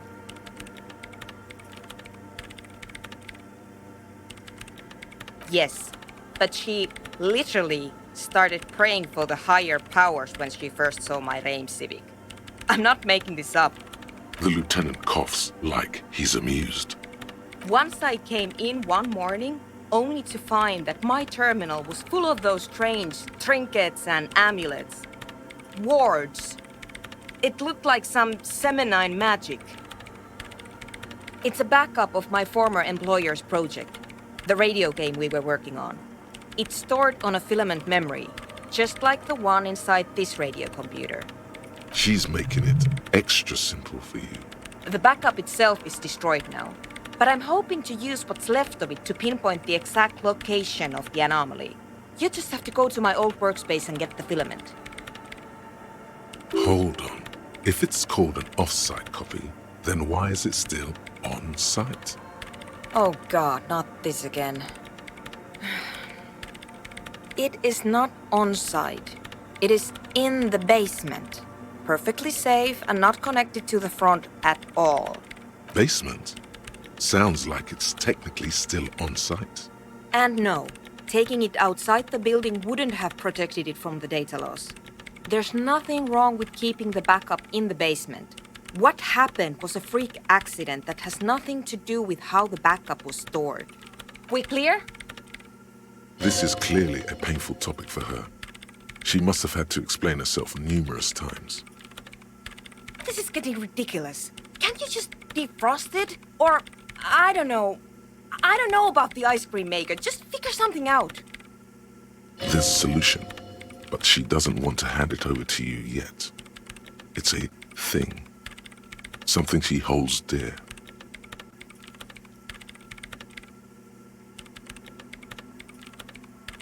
Thanks.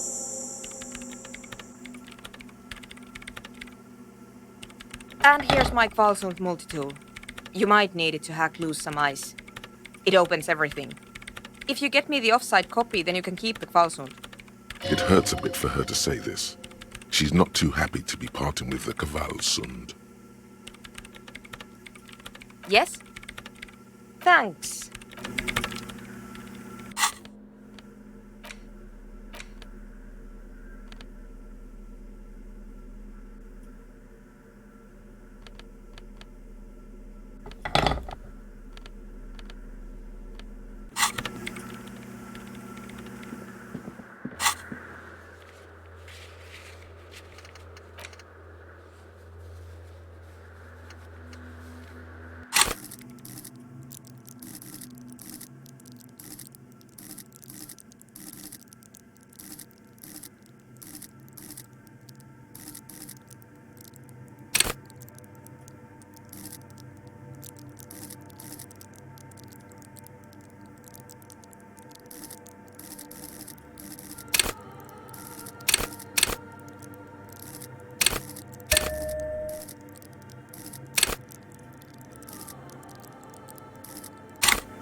Hi, the sea's gonna calm down soon. I can feel it. The wind is turning southeast. What's on your mind, officer? Oh, that's good to know, I guess. Why is it in the sea? Wasn't feeling it. That calls for a funeral, if you ask me. Aye. Feels deserved, don't you think? Falling in the line of duty like that and all. Why odd? Our things are a part of our life world. They're made with our human sweat and they share human history. We should care about them as we care about humans. To some extent, at least. Life world? Someone's been reading up on last century Gottwaldian philosophers. Play it cool now. Oh yeah? You won't even be able to get it out of the water before early June. And where are you going to bury it? Who to invite? What music to play at the wake? Take it from someone who's been through a few funerals. It's easiest to just leave them there and let nature take care of it. That's all we have time for right now anyway. Come back here in June and see how you feel about it then. It's not like it's going anywhere.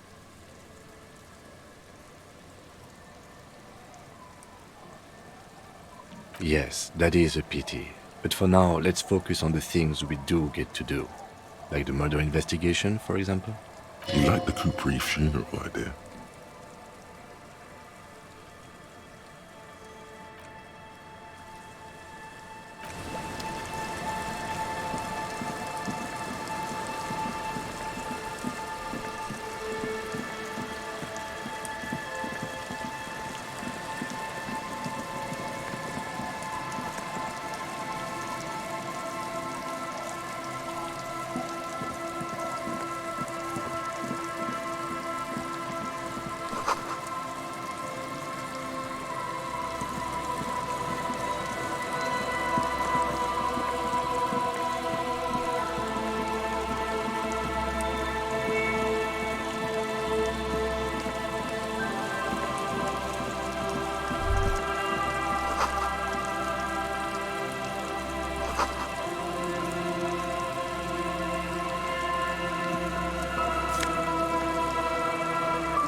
The dented yellow mailbox greets you with its graffito, bullet holes, and an RCM sticker. Other than kicking? You drop the white envelope in the darkness.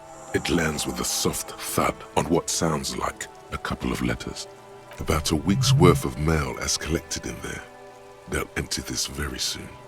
For good or ill, the deed is done. Let's go back to Everard. This better be worth it after what we did.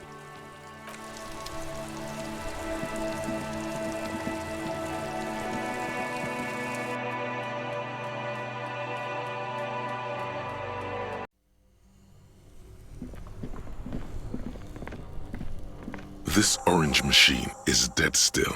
It has a hand-cranked ice cream churner and an electric freezer. The ice around it slowly melting.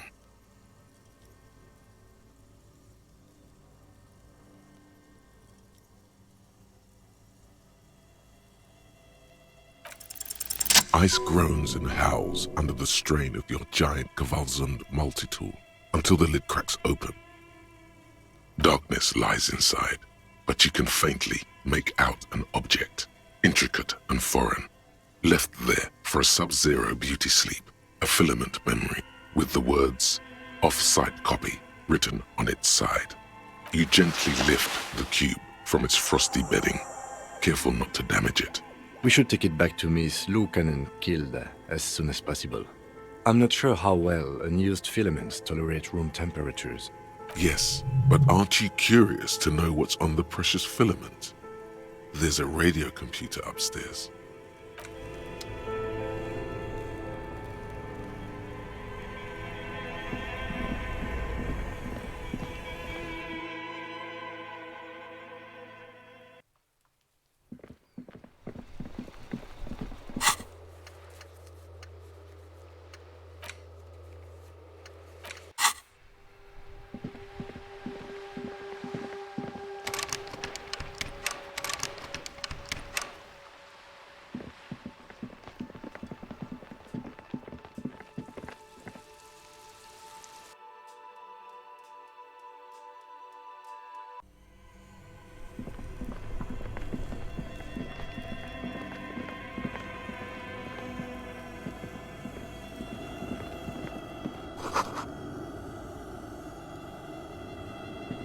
A few bricks have fallen.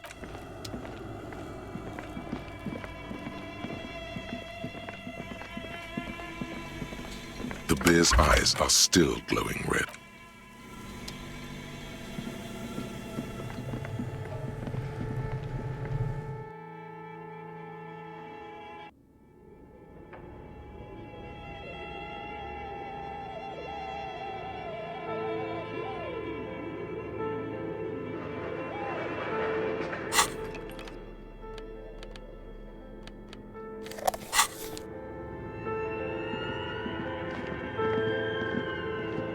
Tiles on the cube are still smooth. Like a smooth draw, the filament slides into the speaker comes to life.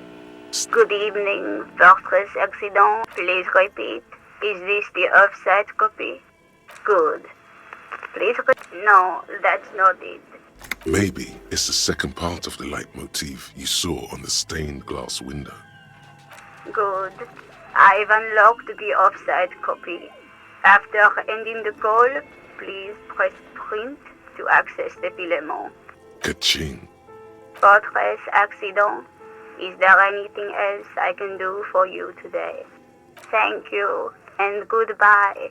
Tiles on the cube are still smoldering. Casting it sounds like something cracks before the piece of paper starts filling up with pure black ink. Something's broken. Machines aren't supposed to behave like this.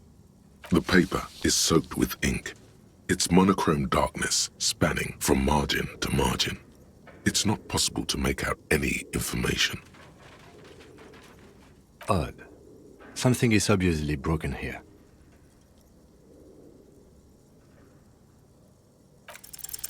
A single speck of white shines out from the shade. For some reason, the printer decided to spare this one tiny dot of paper. Marked by the devil itself. Looks like gibberish. Better get running again. Tiles on the cube are still smoldering.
Yes, what is it?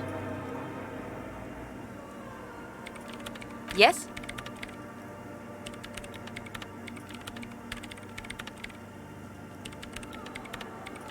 Thanks. The swallow, you mean? Great. Thanks.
Tiles on the cube, the filament slides out.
The old woman, the buzz of electric lights blends together. There's a gap where the name of that song should be.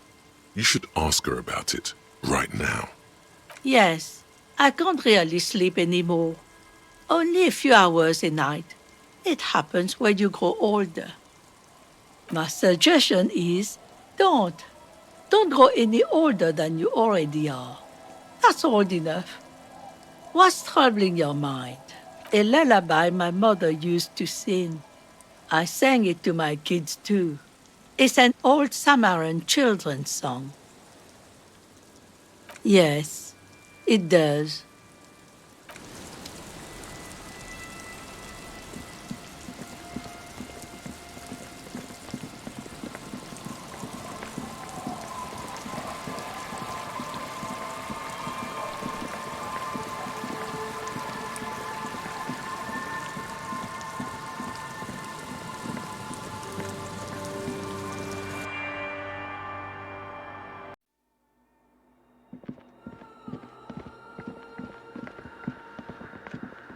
Yes, what is it? Yes? Thanks. Looks like it's the one. Now I'm going to print it out to see what's left of it.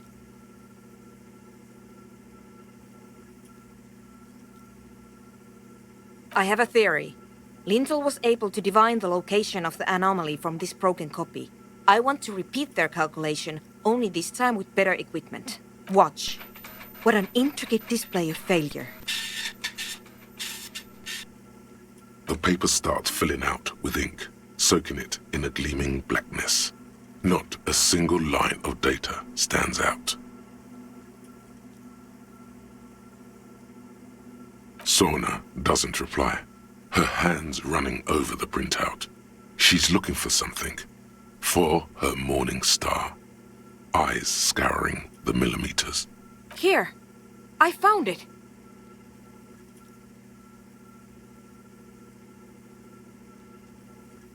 Hold on.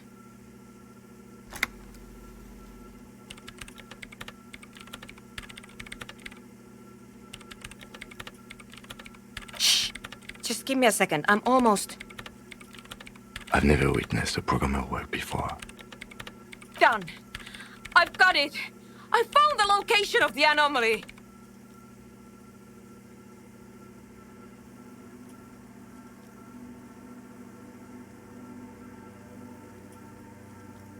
I found the coordinates. She's beaming. You can feel it in your heart. Great job. Thank you. There, in the swallow. Think you can help me again? I need you to go move those water bolts for me. I need to double-check my calculations. Just walk over to the circle and follow my instructions. Move the third bolt 2 centimeters to the left, and the fourth bolt 5 centimeters to the right. This should do the trick. Thanks.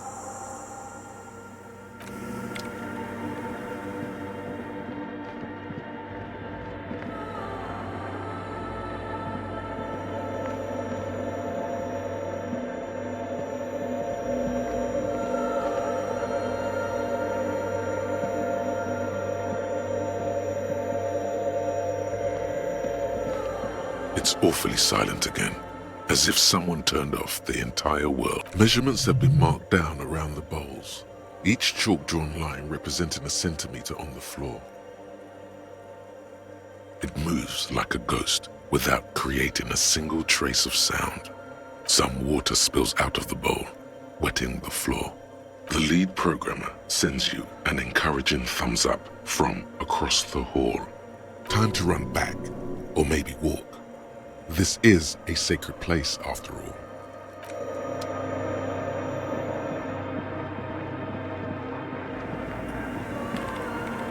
Yes, what is it? Great. Everything should be aligned now. Miss Know-It-All is hesitating. Yeah, nothing. Now the only thing left to do is to unmute the headphones. If we got the location right, we should then be able to hear whatever sound this anomaly makes. Honestly, I'm a little scared. I don't know. That's what I'm scared of. I don't know. It could be anything. I mean, what sound does the nothing make? How can you even listen to something that doesn't exist? What if silence is only what surrounds it, but the swallow itself is... I don't know. I'm just scared. Maybe it's going to be something terrifying. Maybe it's going to tear the world apart. Like that evil ink that filled the printout, erasing coherence and meaning. Maybe. Maybe I'm just tired. Yeah, you're right. Let's do it. The lieutenant takes a step back. And then, nothing. Nothing happens as Sona Lokanen-Kilda presses unmute on her keyboard. Nothing but silence.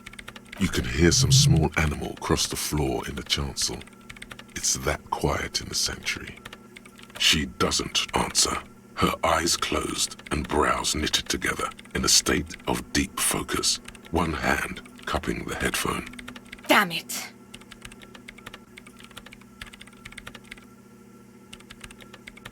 No, of course not. Nothing happened. Let's move on.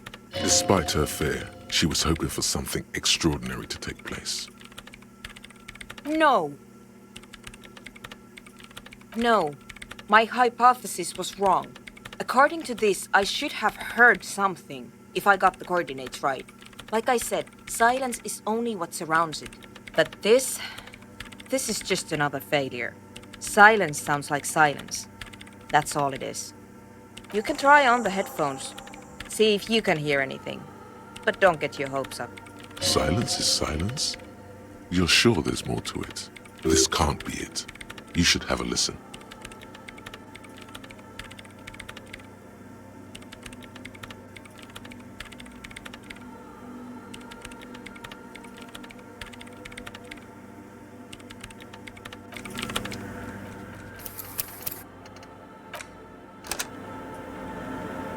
Yes, what is it? All you hear is your own breathing. Heavy, but there's some...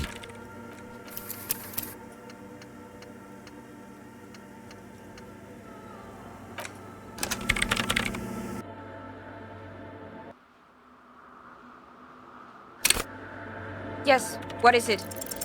Everything disappears. You are draped in silence like a drowning man staring into his puny little headspace. And then the pressure changes. It feels like flying on an aerostatic, or when your ears pop, or like a subtle difference in the atmosphere, a weather change hanging in the air. What if the sound you're looking for is too low for you to hear it? A better sound system? All right, but where would we get one? Suddenly, a rhythmic beat permeates the walls, causing a small patch of decorative stucco to crumble onto the wooden floor. They should really allocate some renovation funds to this place. No. What they really should do is shut down the disco men for disturbing neighborhood peace. You mean the speed freaks? Of course, the speed freaks. They have a fantastic sound system. And you think they would help me? I guess I could live through a week or two of peaceful coexistence. Sure, let me know how it goes. Thanks. Off.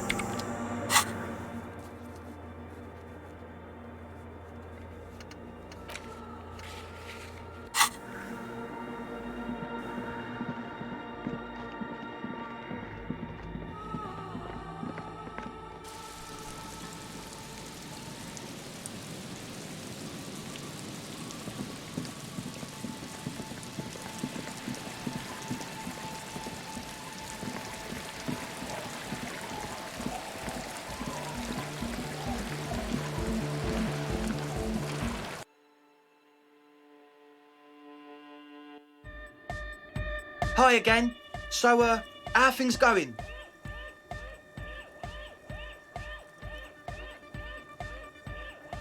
Yes? What's the deal?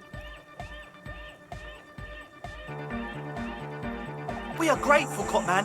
You're an augury of a new era of anodic dance music. That's fine. We can manage. We appreciate it. It's going to take us a bit to move our stuff inside. A couple of hours, maybe. Come check back later. Let's get moving.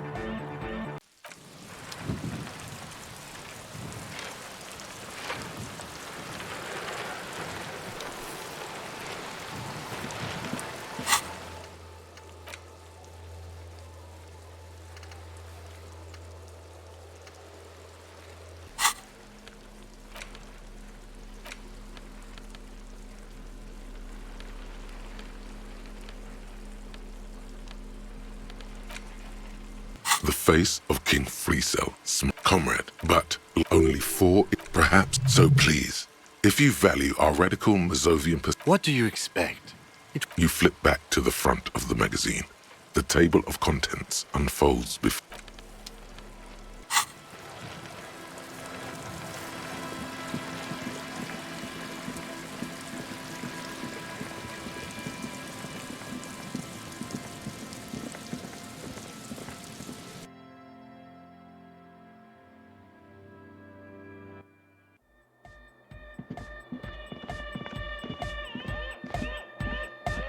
Yeah, it's all set up, man. Can you already imagine 1,000 people in here? 10,000! Ecstatic vibrations, totally transcendent. And I've finished setting up the new compressor too. Now the only thing left to do is the name of the club. Will you do the honours, detective?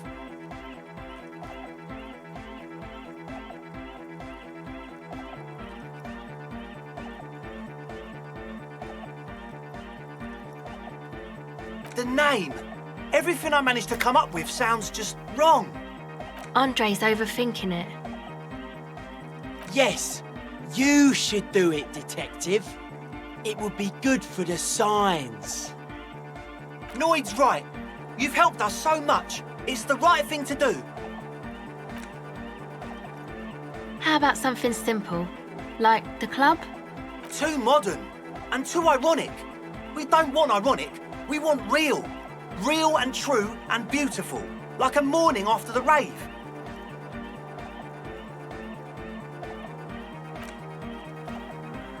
Yakukata! Yakukata! The place to be! Yeko Qatar, the zone of ecological catastrophe. That's too morbid, Egg.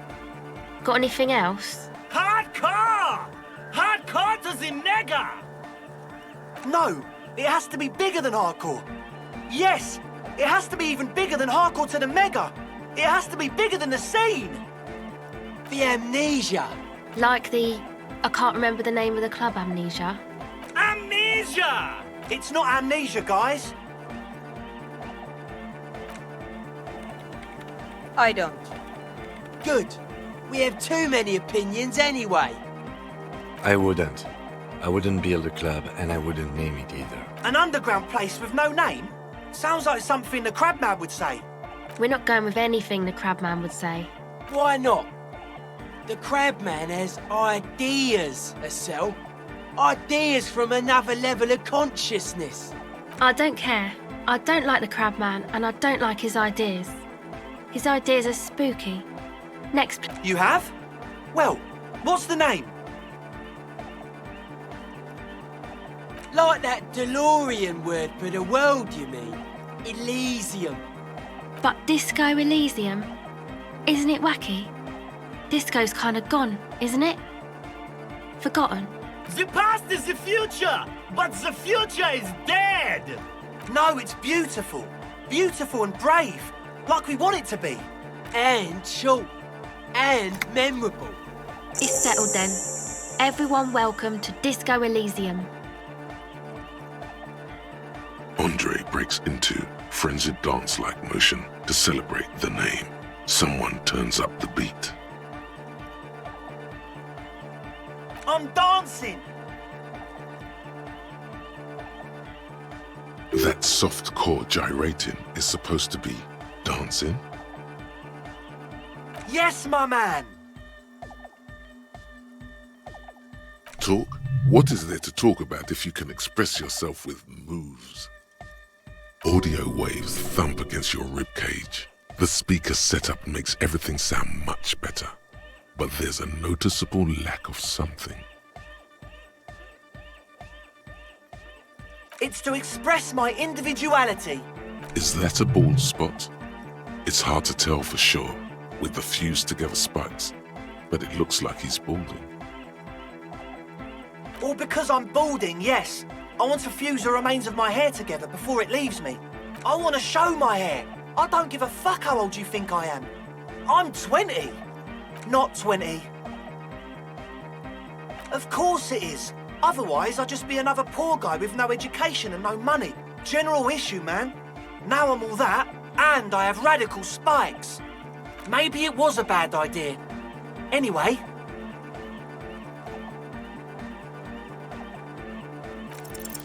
You close your eyes and vacate your skull, leaving your brain to wonder, where did that little fluttering light go? Total darkness. You sink down the darkest fathoms of your own personal deep, vertebrate by vertebrate, through the unformed skulls of your mind. Here it will begin. Who fucking cares?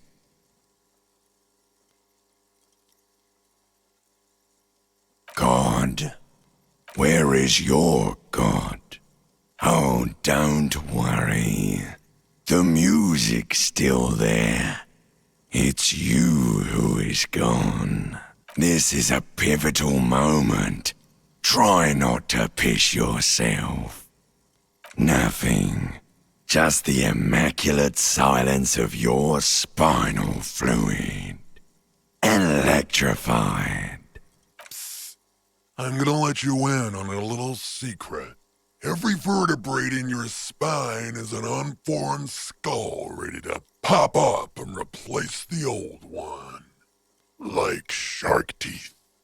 The one you're currently in has a little brain forming in it, waiting for its turn to rule the world.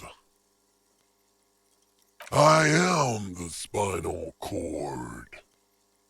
From what I can see, it's about to bust a move. Foolhardy!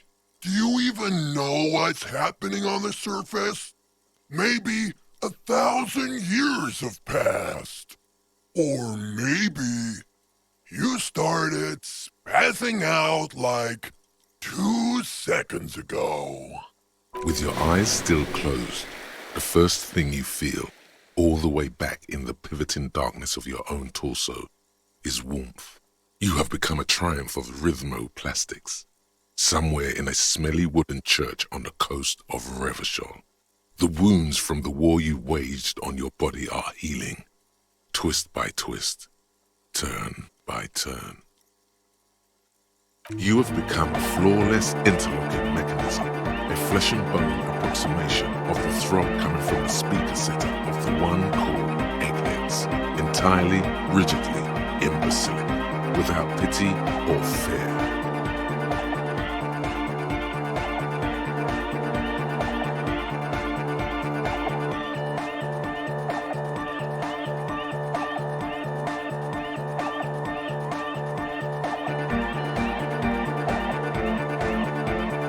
Free from self-awareness, no deliberation, only, and I mean only, execution. Oh my God! No way!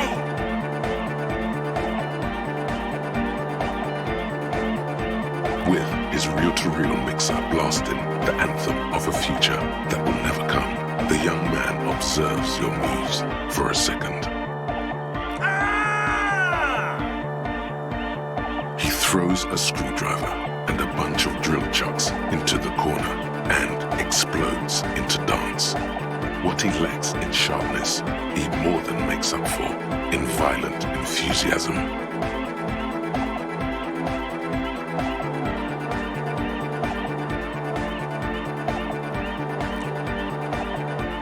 The young woman lifts her headphones up slightly and raises her chin, looking at you expectantly. Asil, aren't you going to dance? No, recording.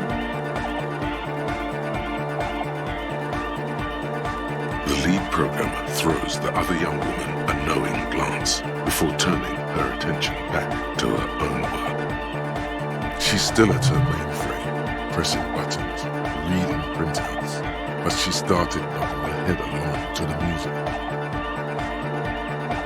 The young man immediately bounces up and down, then assumes the same dance pattern, embellishing it with some sort of waving motion. What's going on here? Delinquents. This is clearly a Code 31 emergency. The lieutenant squeezes the bridge of his nose. The light reflects off his glasses, giving him the appearance of a surgeon in the middle of a tense procedure. He's having trouble adjusting to the new reality before him. What's happening?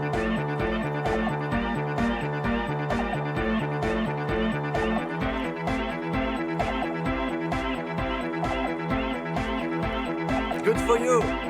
Rock on, then. What?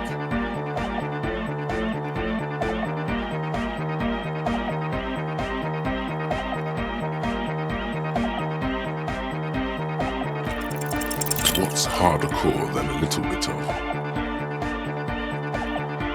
Excuse me, what? No. Stop immediately. Stop dancing and apologize. Dance? Yellow? Monkey fucker? Yes. If anything, the lieutenant feels tired. Like a man who's heard the same record one time too many. We are done! Then a breath of cold sea air fills the church as the lieutenant opens the door and steps out. The dynamic motion of your flailing body is bordering on the extreme. You're going off the charts. You feel as if turning on the hyperdrive would be a point of no return. Feels almost melancholy. Are you sure you have the entire posse along for this? Here we go again! Hardcore fills the air! The sound above my head!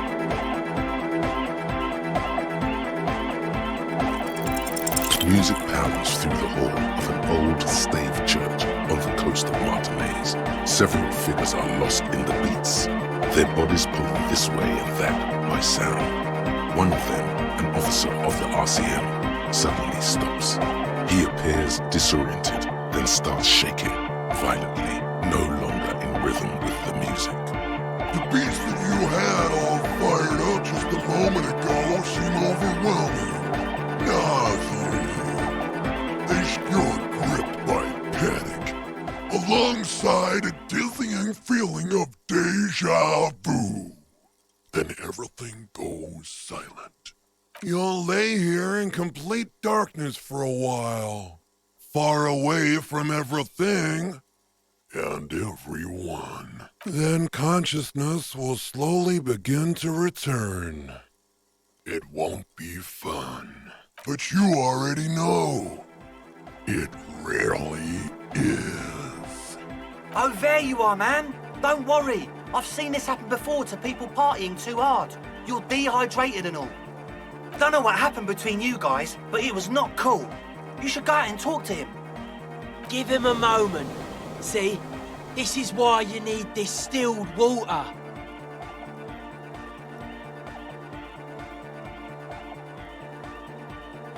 When exactly did you lose consciousness? When you started shaking or when you were already on the ground? 30 minutes or so. Nah, you just rave too hard. The beat gets so hard, you know, and you were rolling super hard on it.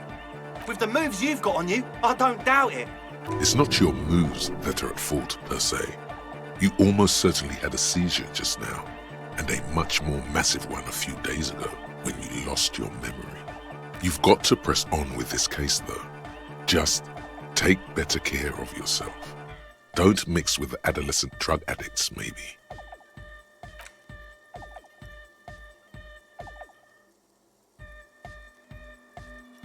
You might be imagining it, but it feels like Egghead turned the volume down. Such is his respect. Man! Now, man! Now imagine if we could do that, right? But with like 1,000 people. End of human development. Mission complete. I would. You're absolutely beat. Muscles relaxed and feet like noodles underneath. Goodbye, officer.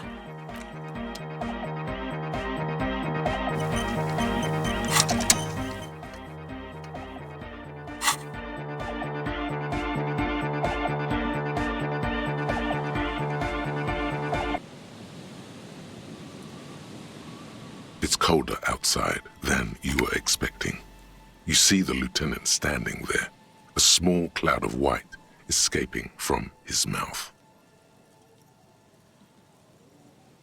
He turns to you, but says nothing.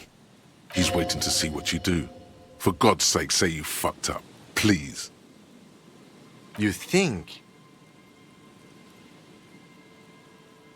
Yes. And?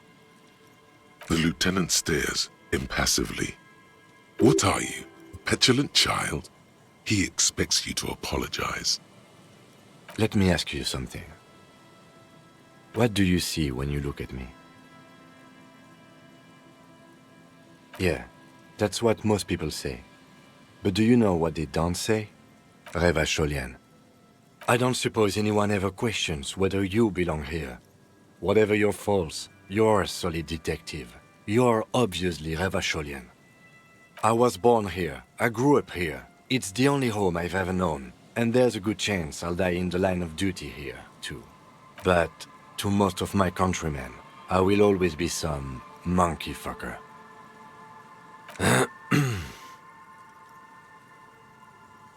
The lieutenant's not comfortable with emotional openness. He's eager to change the subject. Well, good, because we are partners. Now, I have some personal matters I'd like to get in order. If you don't object, I'm going to leave the rest of the day's investigation to you. Try not to break anything while I'm gone. I'll see you in the morning, detective.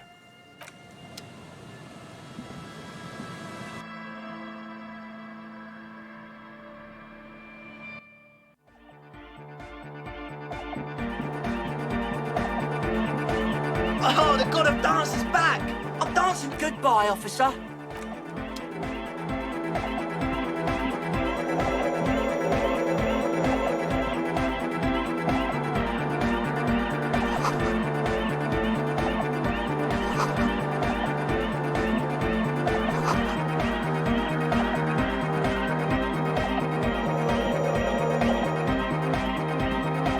She's whistling a melody, her trusty contact mic attached to a wooden pulpit. At the sound of your footsteps, she stops what she was doing and turns to you. Hey there.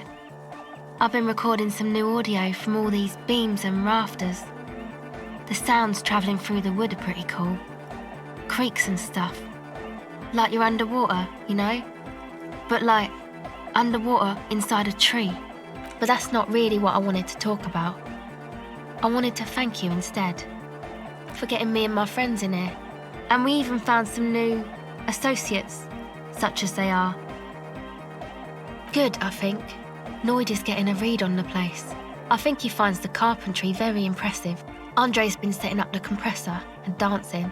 Egghead's been keeping the party up. He's got the stage under control.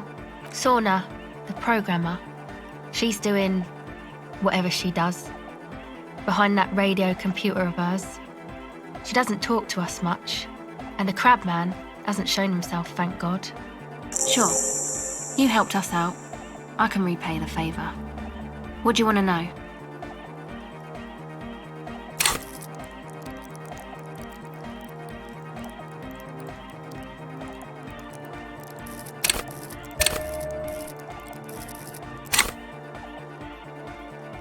Ah, she's a bit odd, I have to say. Doesn't talk much. I'm not really sure how to vibe with her, you know? Seems like she's not in a very good mood most of the time. But earlier today, she told me about Welkins, and she seemed oddly happy, like she had some idea with those little creatures. Some artistic idea. I didn't really listen, I was busy with my mic. Oh, the crab man. Still gives me the creeps the way he moves. But he doesn't actually come down that much, just climbs around the rafters.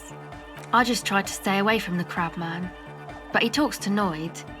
They seem to have some thing going on. Beats me. Noid said they get along somehow. They're both crazy enough, I guess. Who knows? He doesn't really answer our questions, see? Not that it's easy to ask them. What are we supposed to do, yell up at the tower? Who do you want to know about? Andre? He's a cool guy. Doesn't really come off as one, but he is. To me, at least. She rubs her sides, but not from cold. Her shoulders are relaxed. She must have taken a hit, or she's on an upswing. He takes care of shit. Sorry. I mean, he's got a vision. For what life should be, you know? He tries to push things until everything falls into place. He's an organiser. Nothing. But then again, there's nothing to organise around here either. He really wants this church thing to work. Must have taken it as a sign when he found it abandoned like that. Said it was an augury. I don't know where he got that from. Andre's not super intelligent. I've never seen him so psyched about anything though. and he's off in sight. Looks sort of desperate, like it's his last chance or something. Or maybe he was just high. I mean, not that he does drugs, just high, you know. Yes. Anyway. Come to think of it, yes. This is the first time you've heard her laugh. He's in some kind of a self-destruction mode with that hair of his. Bleaching it like that. Probably wants to get rid of it altogether. Yes. Who do you want to know about? He's a four-burger, I guess, like the rest of us. Okay, maybe not Egg, I don't know about him, but Noid and the rest are from Forburg, making the pilgrimage up north to visit the Palaceum. He's real hardcore about the lifestyle. What do you mean, do? Like for a living? He's a carpenter, trained and all. He's very good, he just doesn't have the mindset to work like that, in a shop somewhere. He abides by the hardcore, sir. You would have to ask him yourself. Sir, I abide by the law. A strange feeling. Every now and then, something feels off about the way she speaks. She doesn't change tone, but you feel as though there's more about her, and she lets on. It's just something poor Forburg kids do every spring. To pass the time, we walk the entire length of Boogie Street, up to Jamrock, or as much as possible. I don't know, man. Have you been down Boogie Street? It's a little bewildering.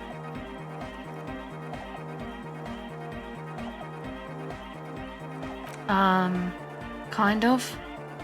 I'm gonna say yes. Sure. What do you want to know? Who do you want to know about? What do you mean?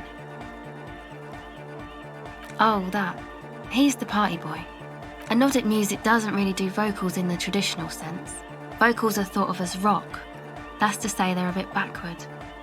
No offence if you like rock music though. Rock music's cool by me. Pachoo, swish. Your credentials as the resident future man of Revachol are being questioned. Show her you're hip with the times, Gramps.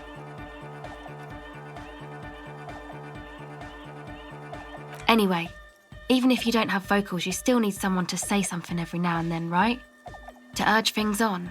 That's where the party boy comes in.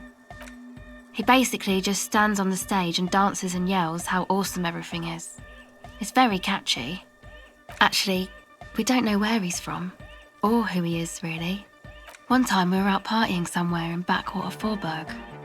Or maybe even Coal City, I can't remember. Maybe it was Coal City.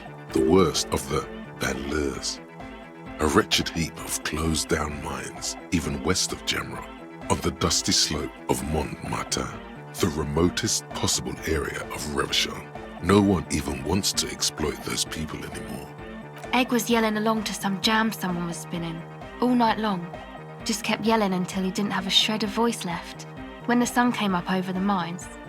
There were mines? Yeah, it was in Coal City. Egg came with us. He made this wheezing puppy dog sound all the way back. Couldn't even speak. It was definitely Coal City, because it took us 2 days to walk back to the fort. He just wheezed the whole way. We never really asked why he came with us, or who he was. I think his name is Jermaine. People are sweet. You can see it must have been a great night. The memory causes her to go silent for a moment or two. You wish you'd been there. Who do you want to know about? Me? Again? I told you, I'm a silver bird. There's that phrase again. Really reminds you of something. It means I don't answer questions about myself. All right. There is.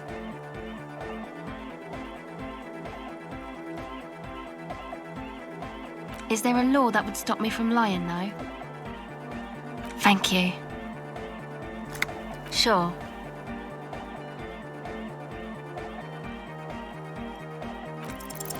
The silver bird has already flown away. I will catch it later.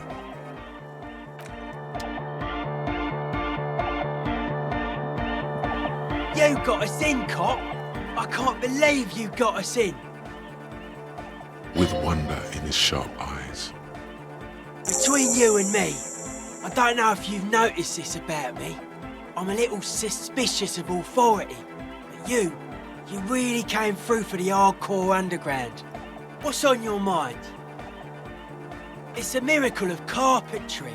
Dead bodies carved into total shapes. Now it can be something more. I don't say much anything as a carpenter anymore. They tried to make me into a reckoner and a leveller. Made me a bit manic, you know. I regret the time I dedicated to that profession and that worker collective. I say things more as a member of the hardcore side dance community these days. Why? You're a cop. I carry carpentry tools. That's right. The first settlers built it, plus 6 more like it, on the coast here. Was one of the first things they did. Must have been really scared of something, but I understand. Alone on an uninhabited archipelago, forced to face themselves and nature. Pre-industrial quantities of solitude. The sea, perhaps something more fundamental. He means something paranatural. He must... I would want to build a safe place for myself and my own as well. A cop who's into building critique. Okay then, this is folk DeLoreanism, lawmongerer. It's a subset of early DeLorean architecture. Total. Everything between an ancient concrete cathedral and a glass cube is DeLoreanism. This is just an homespun version of it. Folksy stuff. Early mass production. They made thousands like this. Does that help you out? Like that woman there. Vertical, thin, white. A false image of grandeur. The source of the system is up there. You're at the bottom. They really dug that power vertical. Like to show off large and intricate structures. Arches, spires. Put you down with them. They were really into painting everything white too. Virginal shit, you know. Marriage shit. Virtue and tyranny. Stands to reason it used to be white on the outside before the sea wind took all the paint off. Year after year, flake after flake, whitewashed clean, then covered in green moss, slowly peeled by the wind. Your skin crawls from the sensation as you look around. Dead bodies of perennial plants. Sigma functions have left this place. It's a good thing we came along. The spiritual collapse has been total. I saw some piglets suckling their dead mother. Have you heard this one, cop man? After a short while, they shuddered and went away. They had sensed that she could no longer see them and that she wasn't like them anymore. What they loved in their mother weren't her body, but whatever it was that made her body live.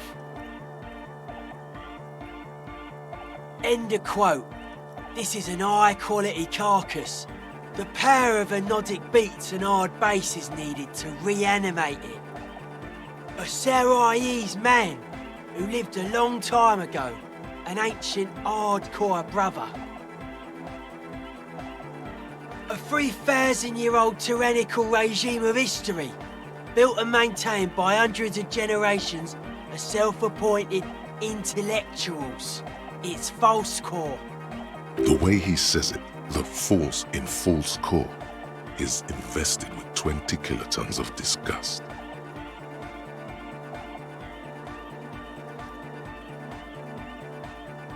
Anodic dance music. Regular dance music wasn't hard enough. And yes, I do. I don't. Fuck her giving me the evil eye.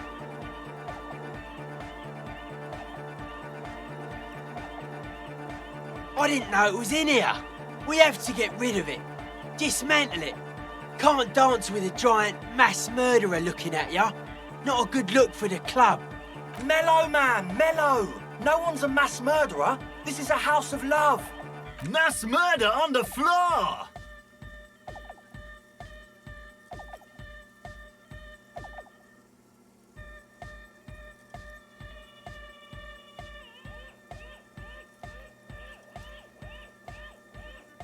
Humanism leads to eating sugar and pigs. Humanism was invented to mass-produce billions of humans. Billions of humans can mass-produce hundreds of billions of pigs. And many, many more tons of sugar. She liked games. Her legacy, the thing we're living, isn't real life. It's a strategy for some kind of victory against a long-dead opponent. But, yo, I'm only annoyed. What do I know? She invented the beauty you're feeling. She and her glass cutters and iconographers. You set the standard, all right. Then you meet it. It's effective like that, but it is also very soft of core. That so-called beauty of hers. In the true life of tomorrow, every woman will be an innocence. They will wear neon headbands and leggings, and they will glow in the dark. No one says Arno van Eyck is a mass murderer. The Anodic pioneer Rietveld is not a mass murderer. He is not accused of mass murder. Likewise, no one says Jermaine Egghead or Andre are mass murderers. You can live entirely outside that suspicion. Billions of people go about not being guilty of mass murder. Just not her. There is. She is a party repellent and must be taken down before we can begin partying in here. The speed freak looks the same way. It is dark there in the back of the church. For a moment, the music echoes strangely. The world spirit does not have a body. It has organs. Hardcore is an organ of the world spirit. This Arno van Eyck track is an organ. The carpentry and glass cutting that built this house are also organs. She's a thief, if you ask me. An organ thief. All innocences are. I like this question, Cop Man. She did not live the life of a human. She lived like someone who's playing a game. The life of an operator. That's not the life that humans live. She was adored. Humans aren't. I don't know about you, but they hate me. And they do not think I'm innocent or some shit like that.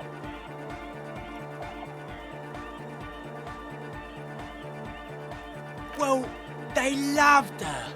They put all their love in her and forgot all about the rest of us. What a strange choice of words. Caustic. Overflowing with negativity. That can't be healthy. What's happening here? Why do you keep coming back to this window? Why do you keep saying that if it isn't making you feel well? Don't come back to this anymore. Stop talking about that damn window. The mass murderer? Why? Are you a commie cop? Then it's inexplicable. Whatever. Okay. Hard to say, Cop Man. Signs in here are distinctly wild. Gonna take a while before everything's properly synced. I did get to talk to the Crabman though. Anyway, he's been giving me kind of a psychic rundown of this place. Dude's seen some crazy shit, but he's actually a lot like us.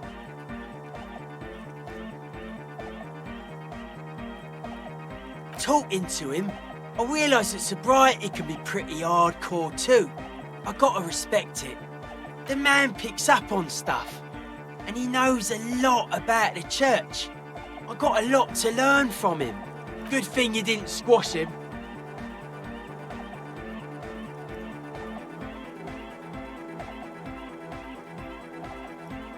Dead body, sure. The Crabman's been lurking here for a while. He's experienced things. Things that give off bad signs. As far as we can tell, the Ubies built this place about 320 years ago as a sarcophagus. Not like a literal sarcophagus. I'm just being metaphorical. Encasement, confinement of something they were afraid of. Something new and unheard of on the Isla. think that's what the Crabman is experiencing when he climbs around upstairs. Like, this is some old world shit the Ubies had heard about. I thought the best way to deal with it was to build a church surrounding it to contain it. I don't know. And it's not something they properly understood either, what it does.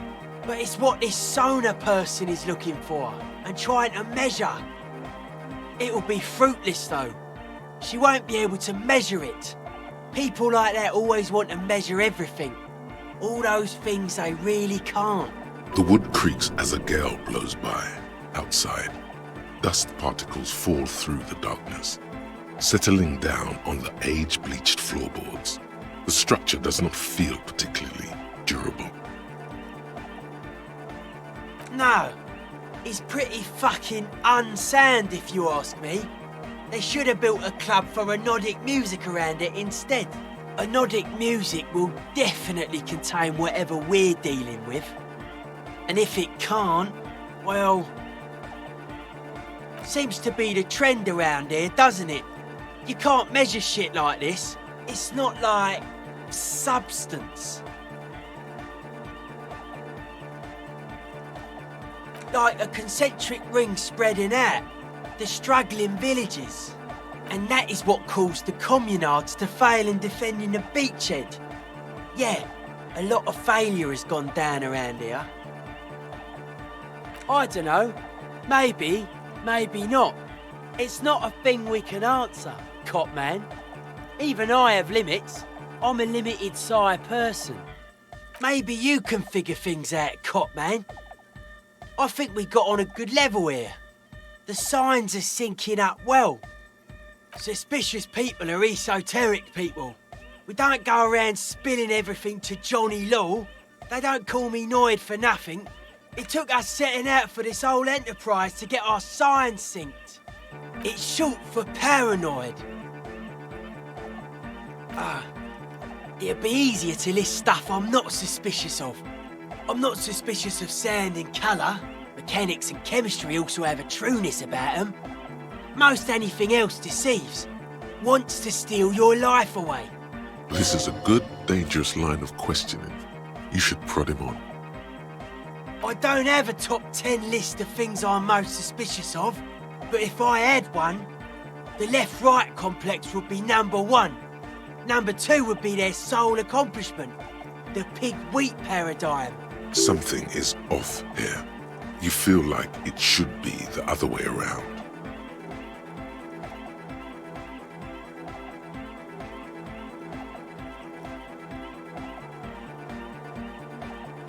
No, politics is an inert complex of daily corruption and inane think pieces.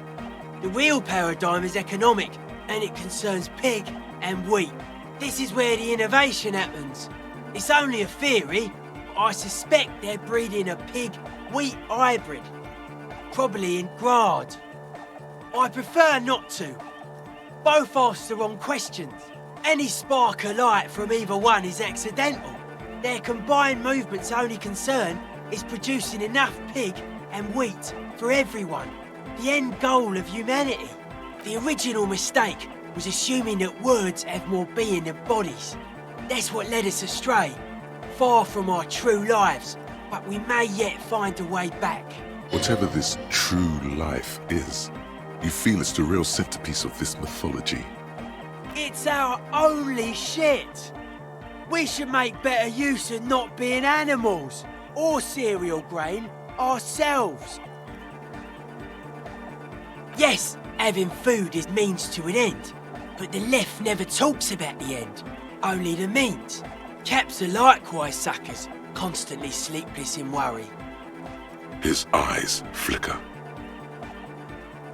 But life is true if it's free from fear, an internal division among oneself. In others, mankind has seeds of greatness in it. A germinal will come, a return to trueness. It will be hardcore. Beats and bright lights to shatter falsehoods. Nerve impulses for the collective body. We are very much alike in basic structure. An hard enough beat would awaken everyone to a truer calling. In unity, Just like that.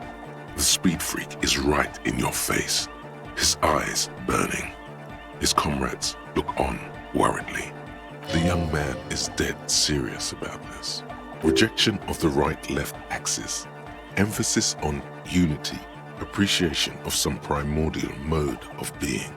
What does that remind you of? Nationalism, militarism, racism, and emphasis on a leader character are totally absent in hardcore.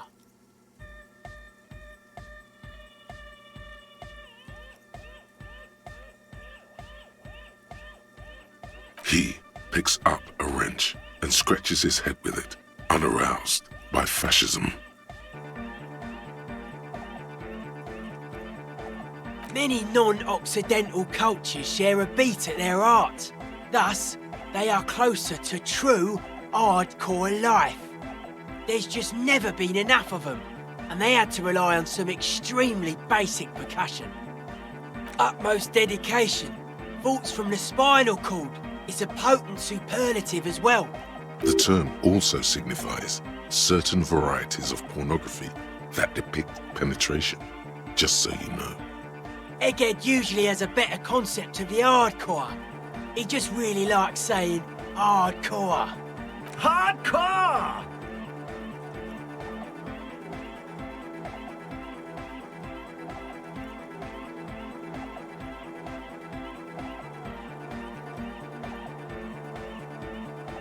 That's a pretty hardcore coincidence, don't you think? Yeah! Many non-Occidental cultures share a beat at their art. Oh yeah, sure thing. They're hardcore. They're just clothes.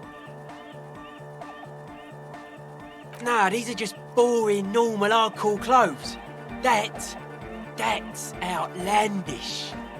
It looks like you're trying to hang yourself with it. So large, too. So many different patterns. It's crazy, man. I like it. You suddenly realize the patience and respect this speed freak has shown you is partly because of your style. He's probably not like that with everyone. Respect to the man!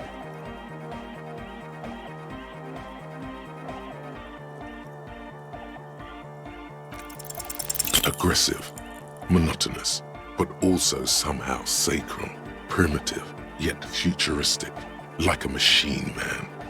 Nothing exists but the here and now. All are one purpose. All you've managed is a list. The parts don't form a whole.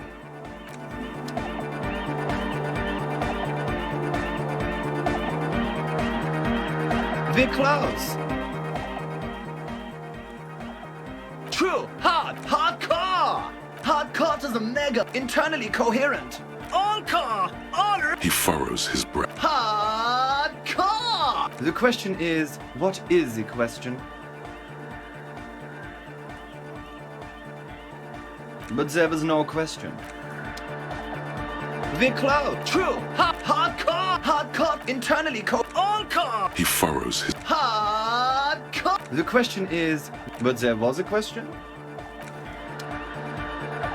We're close. True, hardcore, internally all car. He furrows... Is it though? One mind, one spirit. We're close. True, hardcore, internally all car. He furrowed... Is it though? But is it? I mean really? No, but seriously, I'm a bit worried it isn't. The skin on your back is crawling. For a second, you can't even hear the music anymore. There is a hawthorn tree on Rue de Saint-Ghislain, right next to the canal.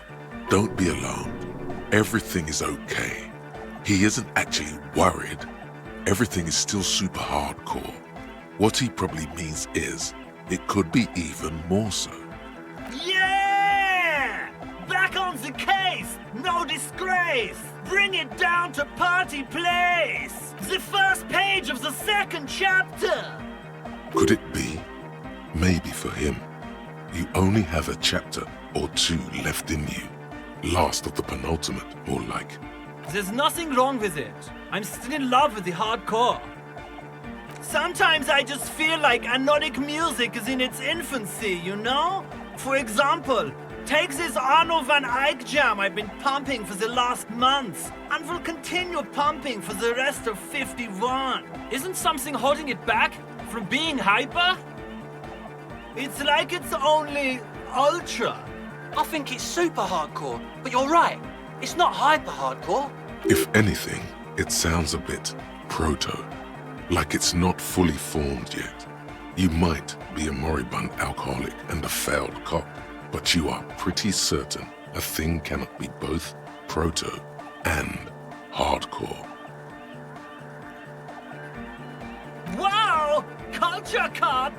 For a moment, you almost think he's going to put his hand down, but that would be ludicrous.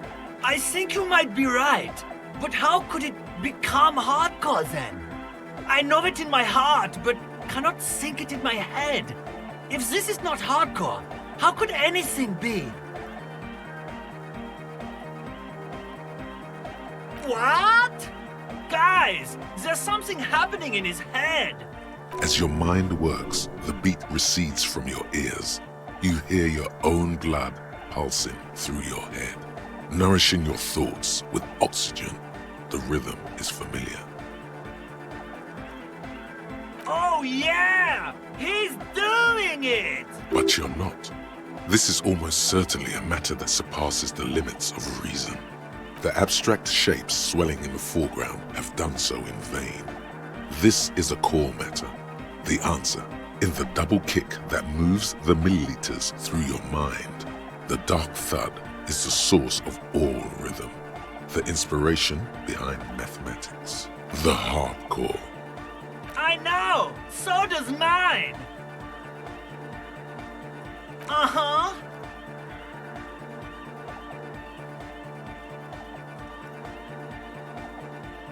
Oh.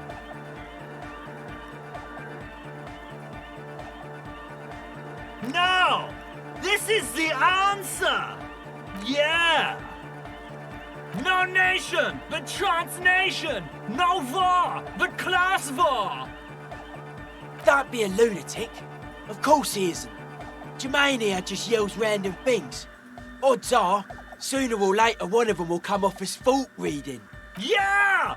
Reversion imperative! Unless you were thinking Reversion imperative right now.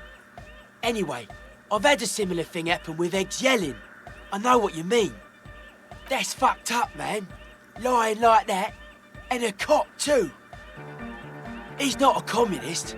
It's just something he likes to yell. He picked it up from a tape jockey at the Palaceum. She was a communist, though. Yeah!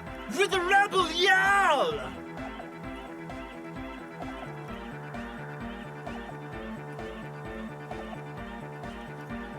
Yeah! Dark Hard Hardcore! Jermaine Egghead! Basically, yes it is. Lungs are for love!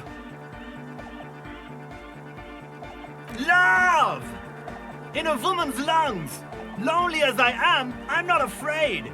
This strange, damaged feeling grows on and on. 'Cause I've never loved someone like you before.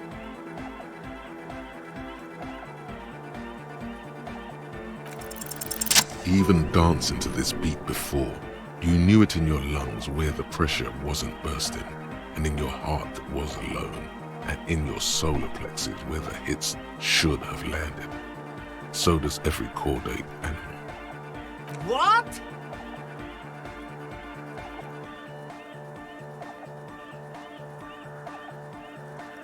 Wow, okay.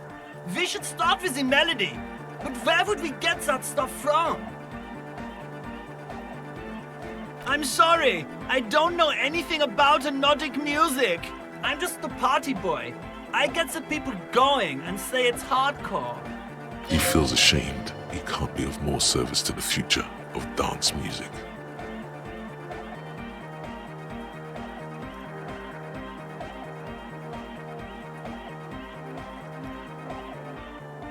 The young man falls silent with appreciation. He even tries to contain his smile. as if it could hinder your investigation. Basically, what you need to find here is a tape with some banging music on it, so that Egghead could use it to remix Fan 8's jam. Yeah, maybe that street hawker across the pawn shop has got some tapes to sell. That's just an idea. There is a hawthorn tree on Rue de Saint-Gislain, right next to the canal. A reel of magnetic tape is caught in its branches, like bronze ribbons blowing in the wind. Anyway, that's all yours to figure out, Copman. Copman! Tape! Yeah! Spins the tape until the space escape! Yeah! Righteous! No! No, can't do! This is gonna make people sad! This isn't sadcore! Yeah! Alright! Here comes the night! Why does art inspire you so much? Is it, yet your eye constantly seeks out the most critical side of any aesthetic confrontation? You follow the expressions of imagination and technical skill with curiosity. In short, art is the highest form of human communication, representation, narrative, emotion, and agency intertwined. Have you looked in the mirror lately? You have the exact features of a savage art critic, with that beard and those clothes, disheveled and prophetic. Perhaps you should try to critique architecture too. Yes, you seek substance. No vapid representations and reproductions of social mores as made manifest in stuffy biennials. We're talking real, living art here. Become the art cop. Half art critic, half cop.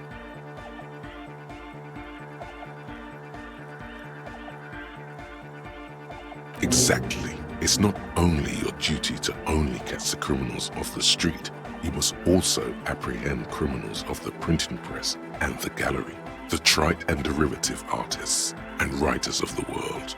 Go ahead and provide savage criticisms, art cop. The world is yours to rip to pieces and reassemble.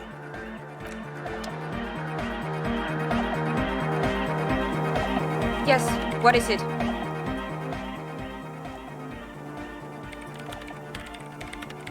What? What did you say? I can't hear you! The music is too loud! Oh, the project! It's not going well! There's that guy! I need him to plug a 3.5 cable into the auxiliary input so that I can route the audio signal through the mixer into the speakers. He doesn't listen to me! He only ever seems to care about hardcore and yekokata! Play thanks! Maybe you can get through his magic rhymes! Let me know how it goes!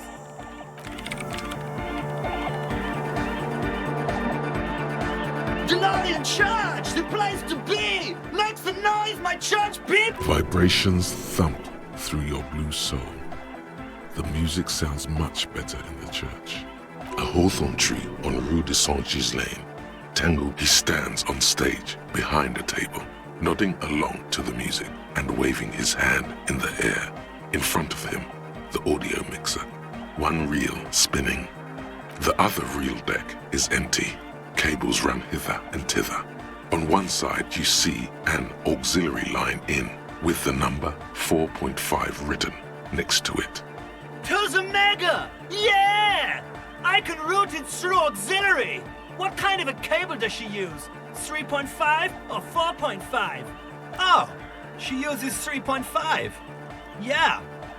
The auxiliary lining is 4.5 millimeter. These two don't mix. Oh God, you're going to be in this church forever. Forever. Don't worry, I have an adapter for it right here. Hang on, this is a 4.5. We're all good people! Whoa, thank God. Adapters noticeably degrade the sound quality. Great! Someone got through to him. Okay, let's get it all set up. Can we turn the music off, please? Everybody! Everybody! Don't panic! I'm going to turn off the Arno for just a sec. For a special scheduled event. The Arno will be back, but we're doing something else for one moment. All right, go tell her that Egghead is ready to rave to her tunes. And then I'll turn off the music. Yes, what is it? Okay, but think you can ask him to turn the volume down a bit? Just in case. Maximum! Maximum is the only way! I know it is, but could you please turn it down just this instance? Just this one time? Maximum is not the only way, okay? Pump it to the brick! Pump it to the hard master! There's no other way! Glue style! Glue style? Okay, there literally is no other way. The mixing desk is glued to Maximum. See? He pumps it to the hard master. It's hopeless.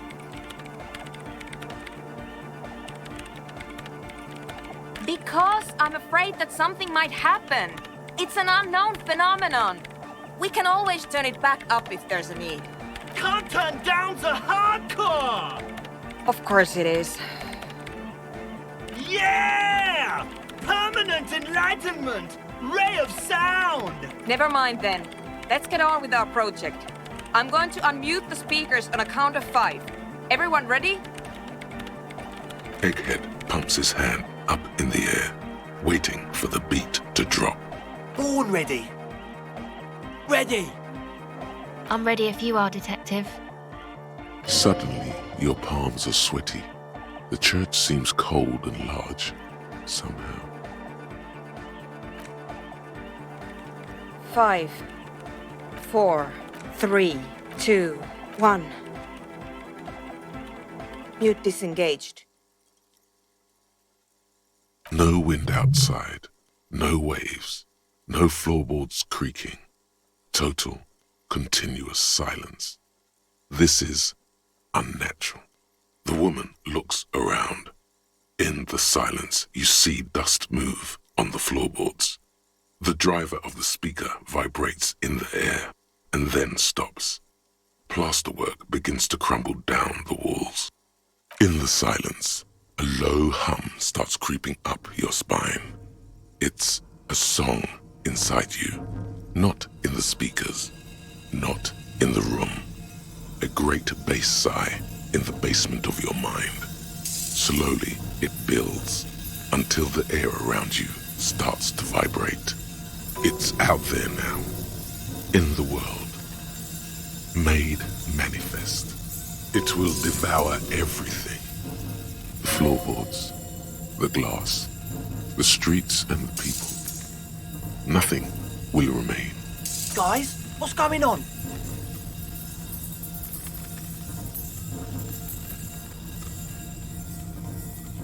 It's getting louder! In the basins, the water looks like it's boiling. Hosiana! Mother of Mega! In his mind, a tidal wave approaching from afar, swallowing entire coastlines on its way.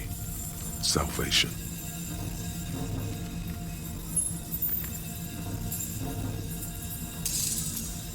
The beauty and the beat! The future of dance! Planetary! No, Egg! It's the window!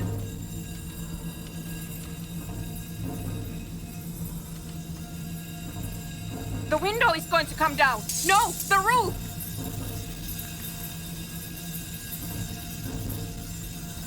Cracks appear on the stained glass window. Cracks run up the wooden pillars in the dark. Come down to earth! Love! Below it, all the bass grows, like the jaws of a giant compressor gnawing on metal and wood. It does not sound benevolent at all. It's shaking the building's foundation. The floor twists. A great pulse arises in your flesh. That's it. I'm muting it.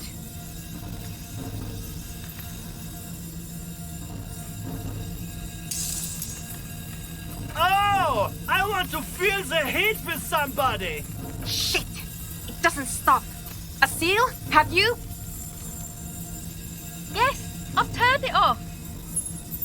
Andre, pull the compressor. The place is gonna come down. Fuck! I can't shut it up. The signal's passed.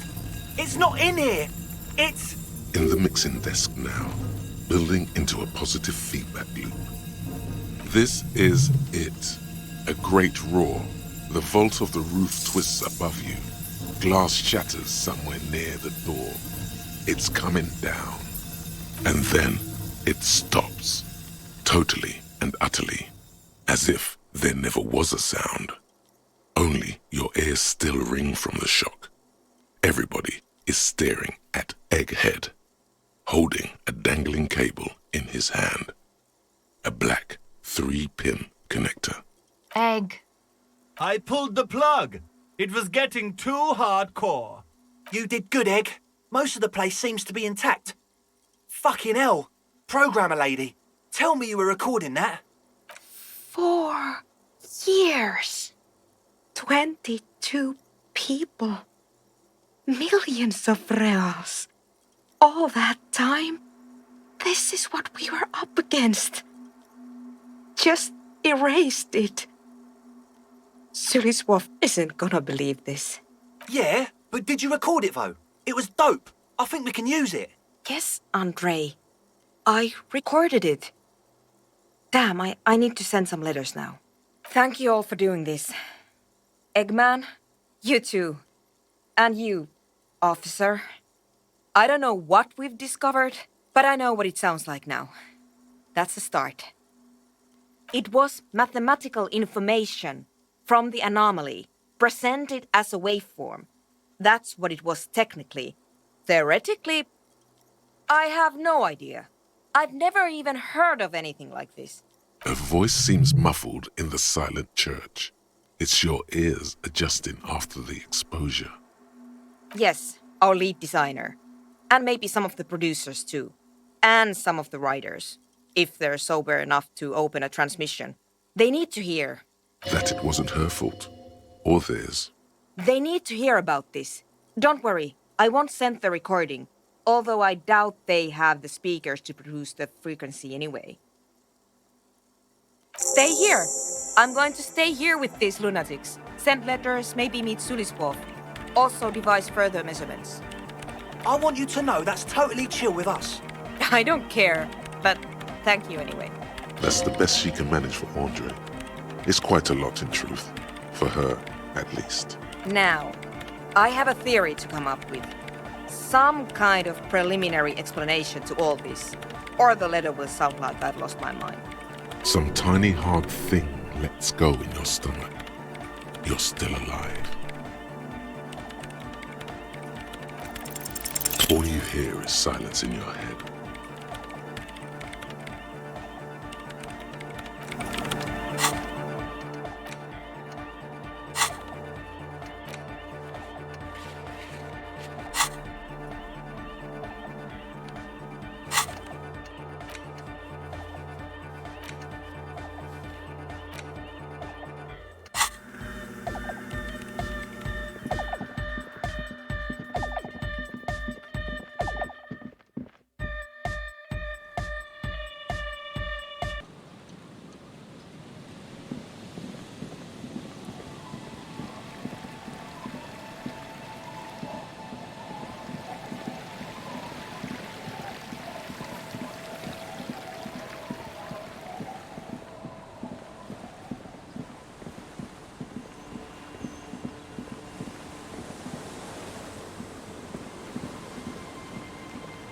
It's getting late and it's snowing. Time to call it a day.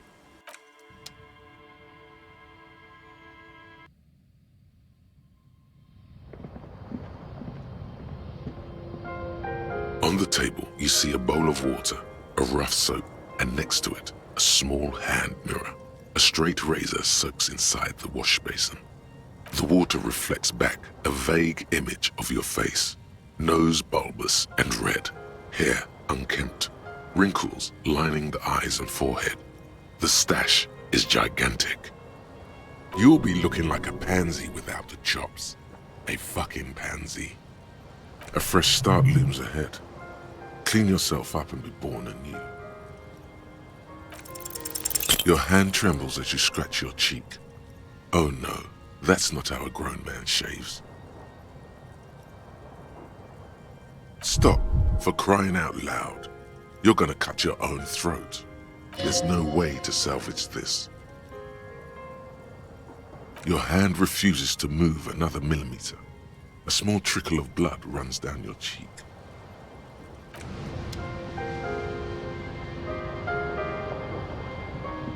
An old mirror hangs on the wall.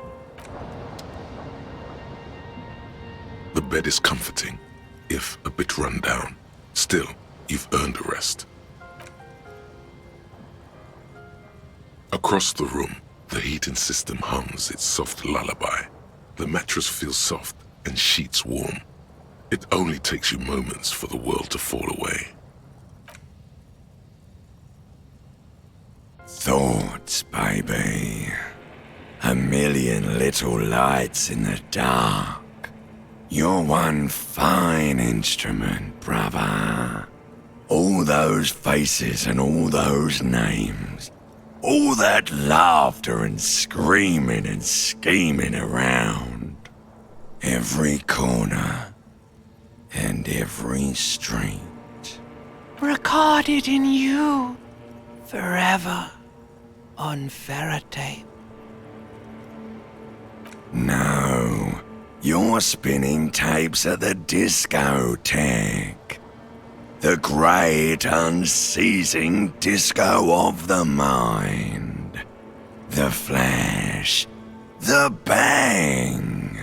The endless learning experience. On and on it goes. For untold hours. At the disco where you first asked her to dance. Rising. Rising. Above the dark curvature, the great wingspan of sleep, studded with stars. Behold, there are millions of them down there. The first time, the last time, the smoke in her mouth, the plotted flowers, the faces turning, changing. It's the world, Harry boy, and you're made of it.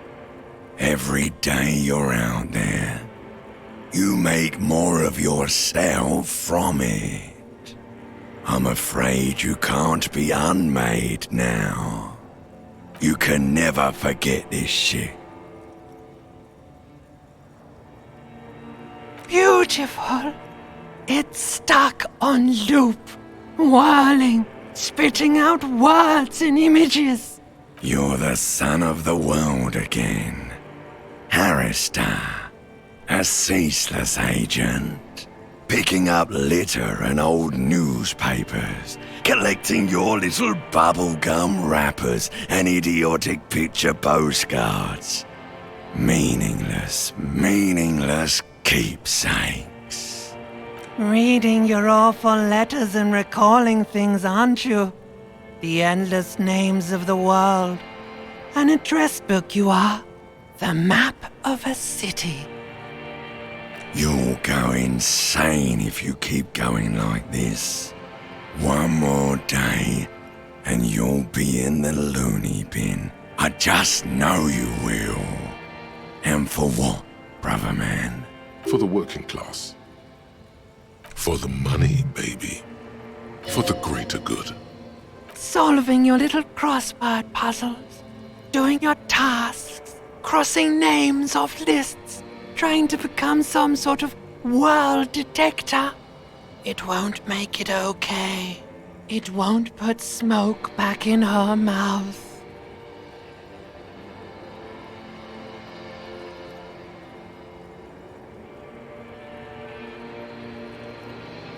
There he goes again. He's a real political animal, our Harry.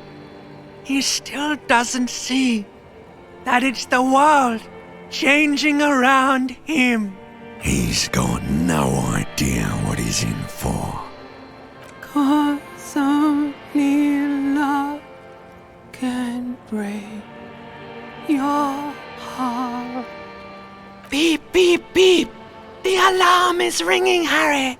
The disco circus goes on and on. You barely slept 3 hours last night. You can do it. It's nothing. Do it for the city. Go. Do it for the wind. Do it for the picture puzzle. Put it all together. Solve the world.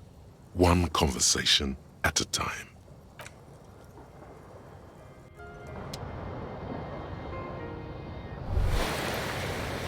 Hey, Moneymouth. Eendrak, the impeccable hustler provider of the 7th generation. It's showtime with Savvy. What? No, screw that shit show. You're at the center of this one. Come on down, contestant. You're about to make some money. That's right. It's time to stop muttering about your economic self-interest and actually do something about it. Yeah, I heard you back there. What the hell was that?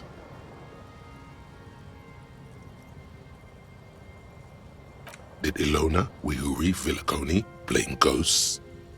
How about Admiral Gustav Lestock? Samer Losser grew up in the coal mines of Guardi, eating dirt, and he still managed to make 55 billion real in his lifetime. So stop with the excuses.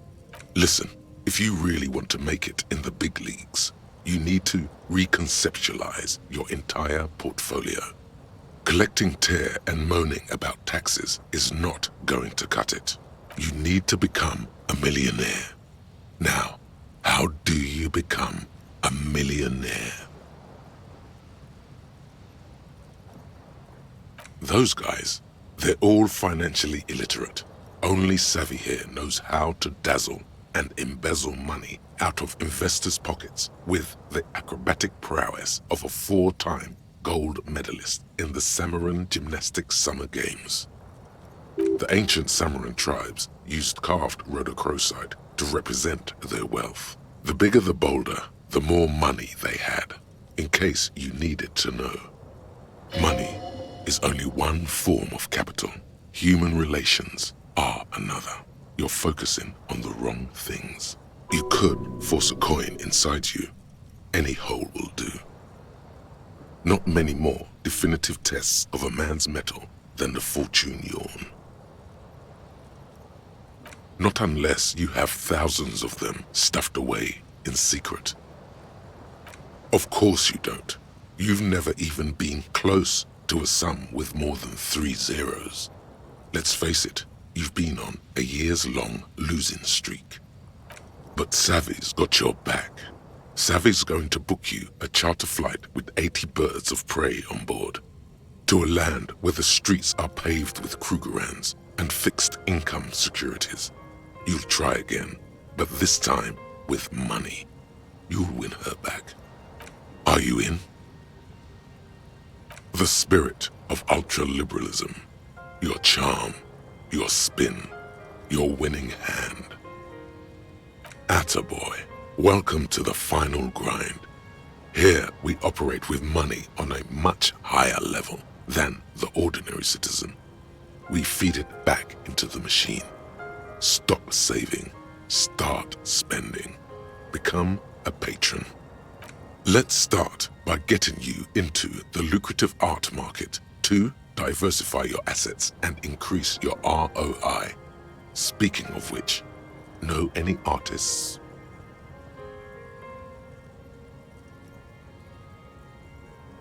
Once we've brought in the millions, you can be a tree log for all I care.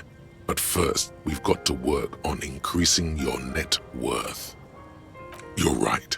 She has the poise of a struggling artist. Very tangible. You can feel the poverty on her. Plus, she has paint. Go and support her like the state never could. Everyone must know that you're a big fucking shark around here. Hey, Moneymouth. Eendrak. the impeccable hustler provider of the 7th generation. It's show. Hey. Hey, money.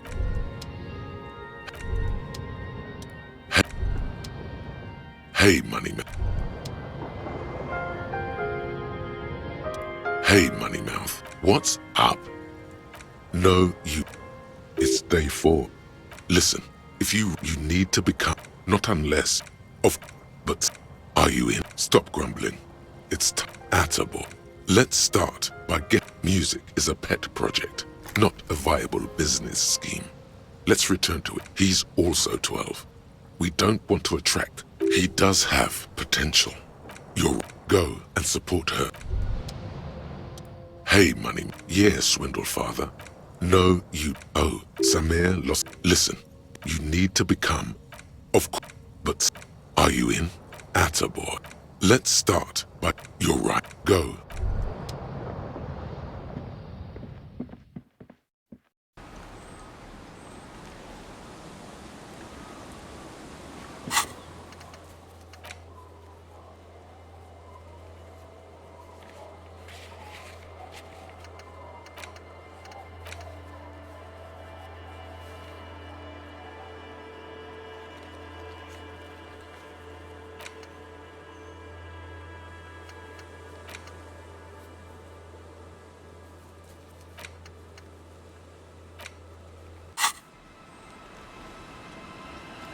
Yes?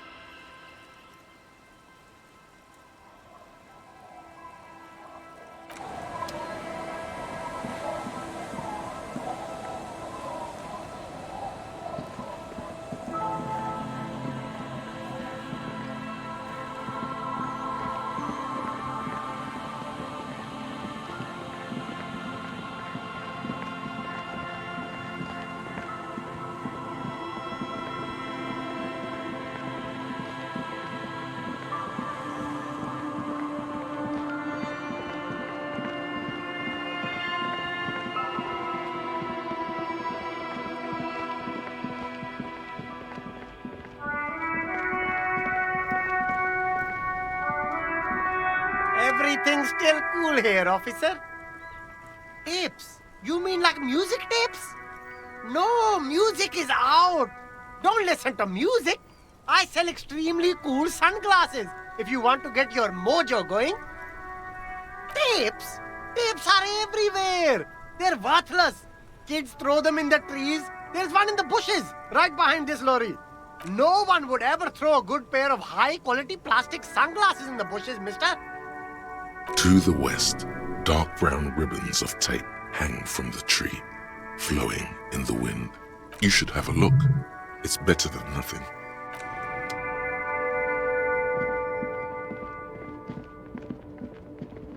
The hawthorn tree on Rue de Saint-Gilles Lane. Bronze-colored ribbons, just like promised.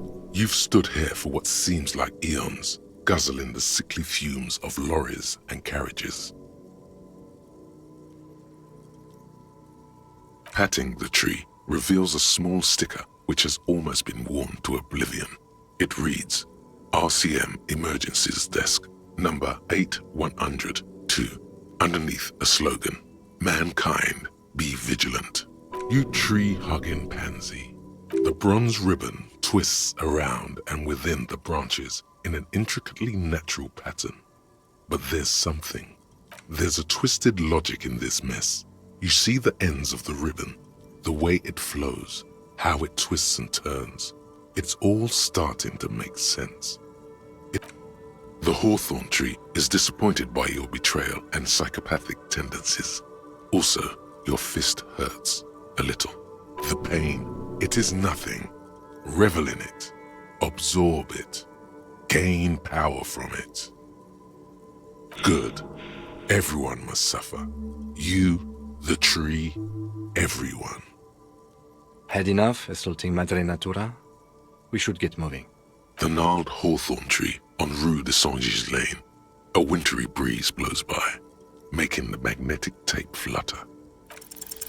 With slow and deliberate motions, pulling, bending, and unraveling, you manage to extricate the magnetic tape from the branches. It curls up into a mess inside your pocket. If only you could find a way to re-spool it so that you could hear what's on the tape. Maybe Roy from the pawn shop can help you with this. What's the tape for? How?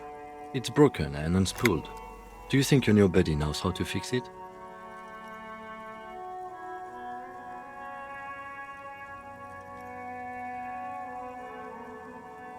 You could also get it fixed at the pawn shop across the street.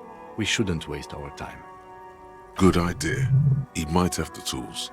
The tape projector in the pawn shop uses similar tape.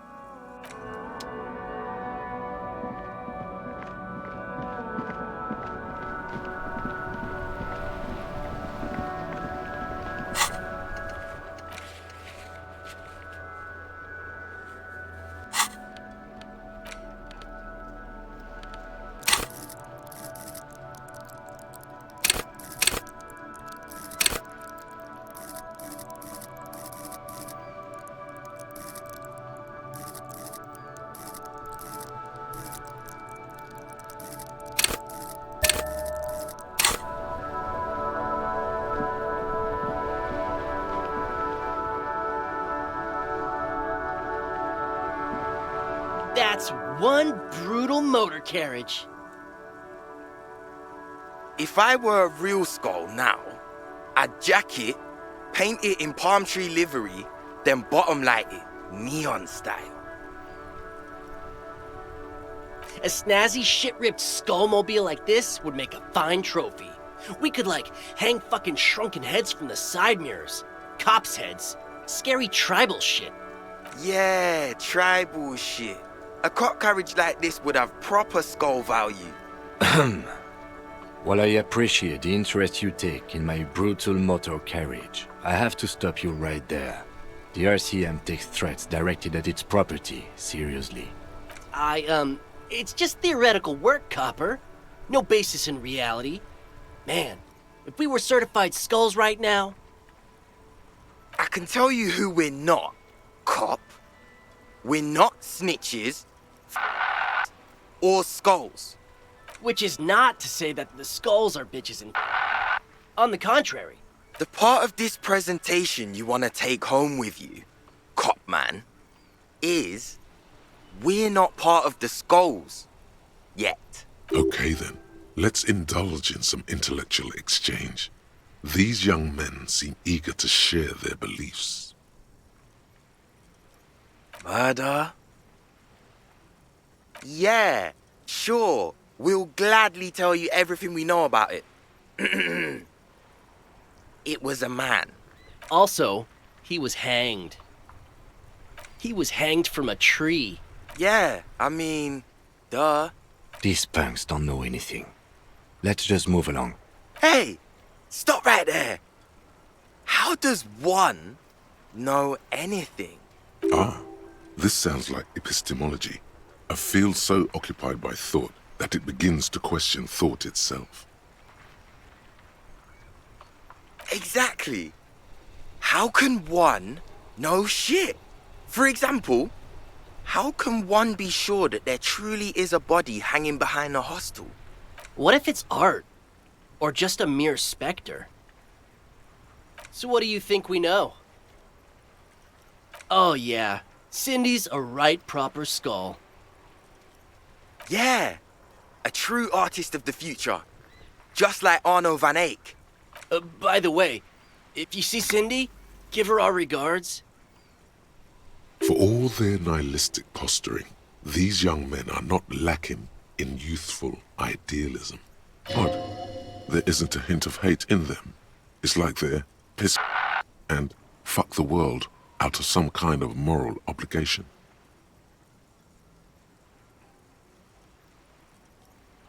Oh man, yeah. We're not fucking kids, man. Be wary of the abyss. It's a threat. An impotent threat of violence.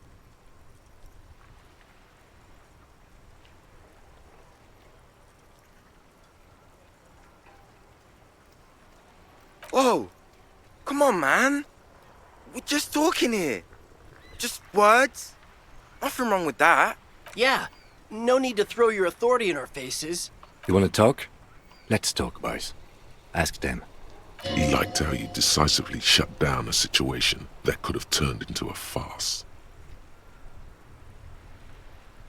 The Union does their share of policing in Martinez, at least where gangs are concerned. That's why there isn't much organized crime around here. Don't you worry about that. We're gonna make up for the deficit. Yeah, we are. We're not franchise skulls. Well, not yet. Once we get our name out there, we'll have a chance to join them. Because we can be just as psycho and vicious. You'll see. But in a non-threatening and definitely legal way. We'll fuck the system from the inside later. Just be cool now. The damage will be tenfold. Right on, fuck. So what's happening now? What about them? Well, first off, it's a statement and not necessarily something that characterizes me as a person, even though the statement has character. And I do like piss. The word piss epitomizes the struggle taking place in the world. Things being defined as they seem, not as they are. And, I guess, it's also about communal spirit, the future, and truly appreciating our differences. Also, you've got to admit, it catches the eye. And since the Grand Piper is slowly but steadily moving towards basing the economy on it, attention, it is imperative that the medium itself convey the message. What I mean by this is, we are all pissed, and that the world is inherently meaningless. It seems that the young man has a certain expertise in at least one field, even if it's rather narrow.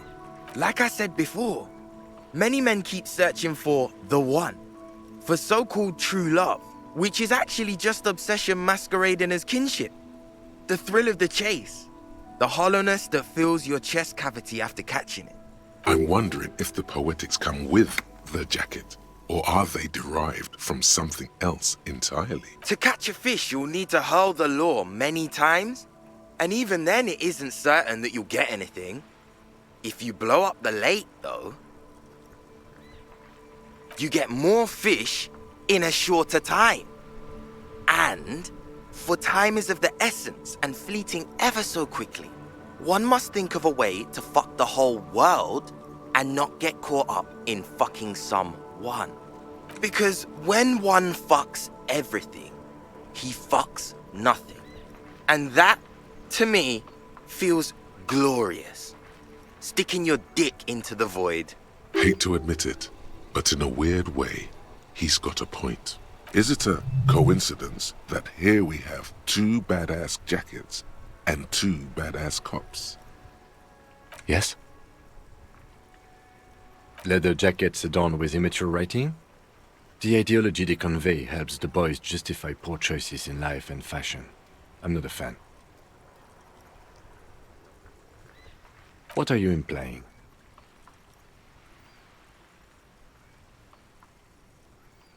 No, I don't. What are you implying? Neither. Fine, if only to end this discussion.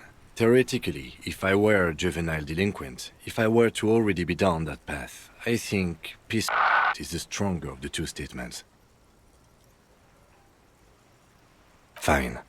Fuck the world just seemed to fit you more, considering your heroic exit attempts. So are we done here? Or...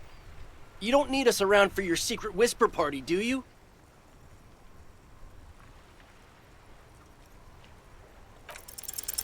These guys aren't scary. You're... why? And what kind of business is that exactly?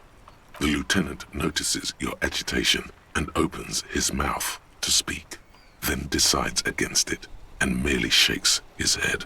Okay, we get it. You look like total shit. We look flashy as hell. What about it? You didn't say that.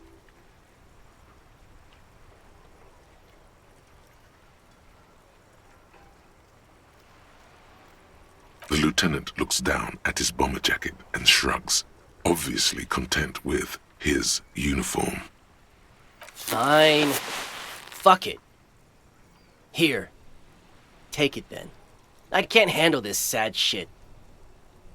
It's true. He simply can't. It's called empathy. Wow. I did not see that coming. You better wear that jacket with pride. Fuck that! You're not getting mine. My dad's a lawyer in La Delta. He'll have your badge. No, he won't.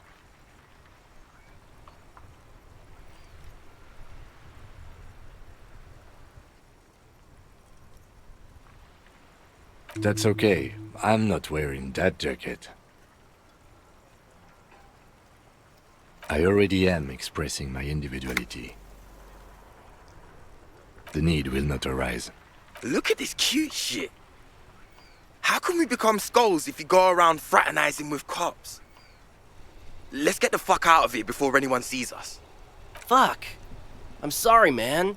I just don't like confrontations, that's all.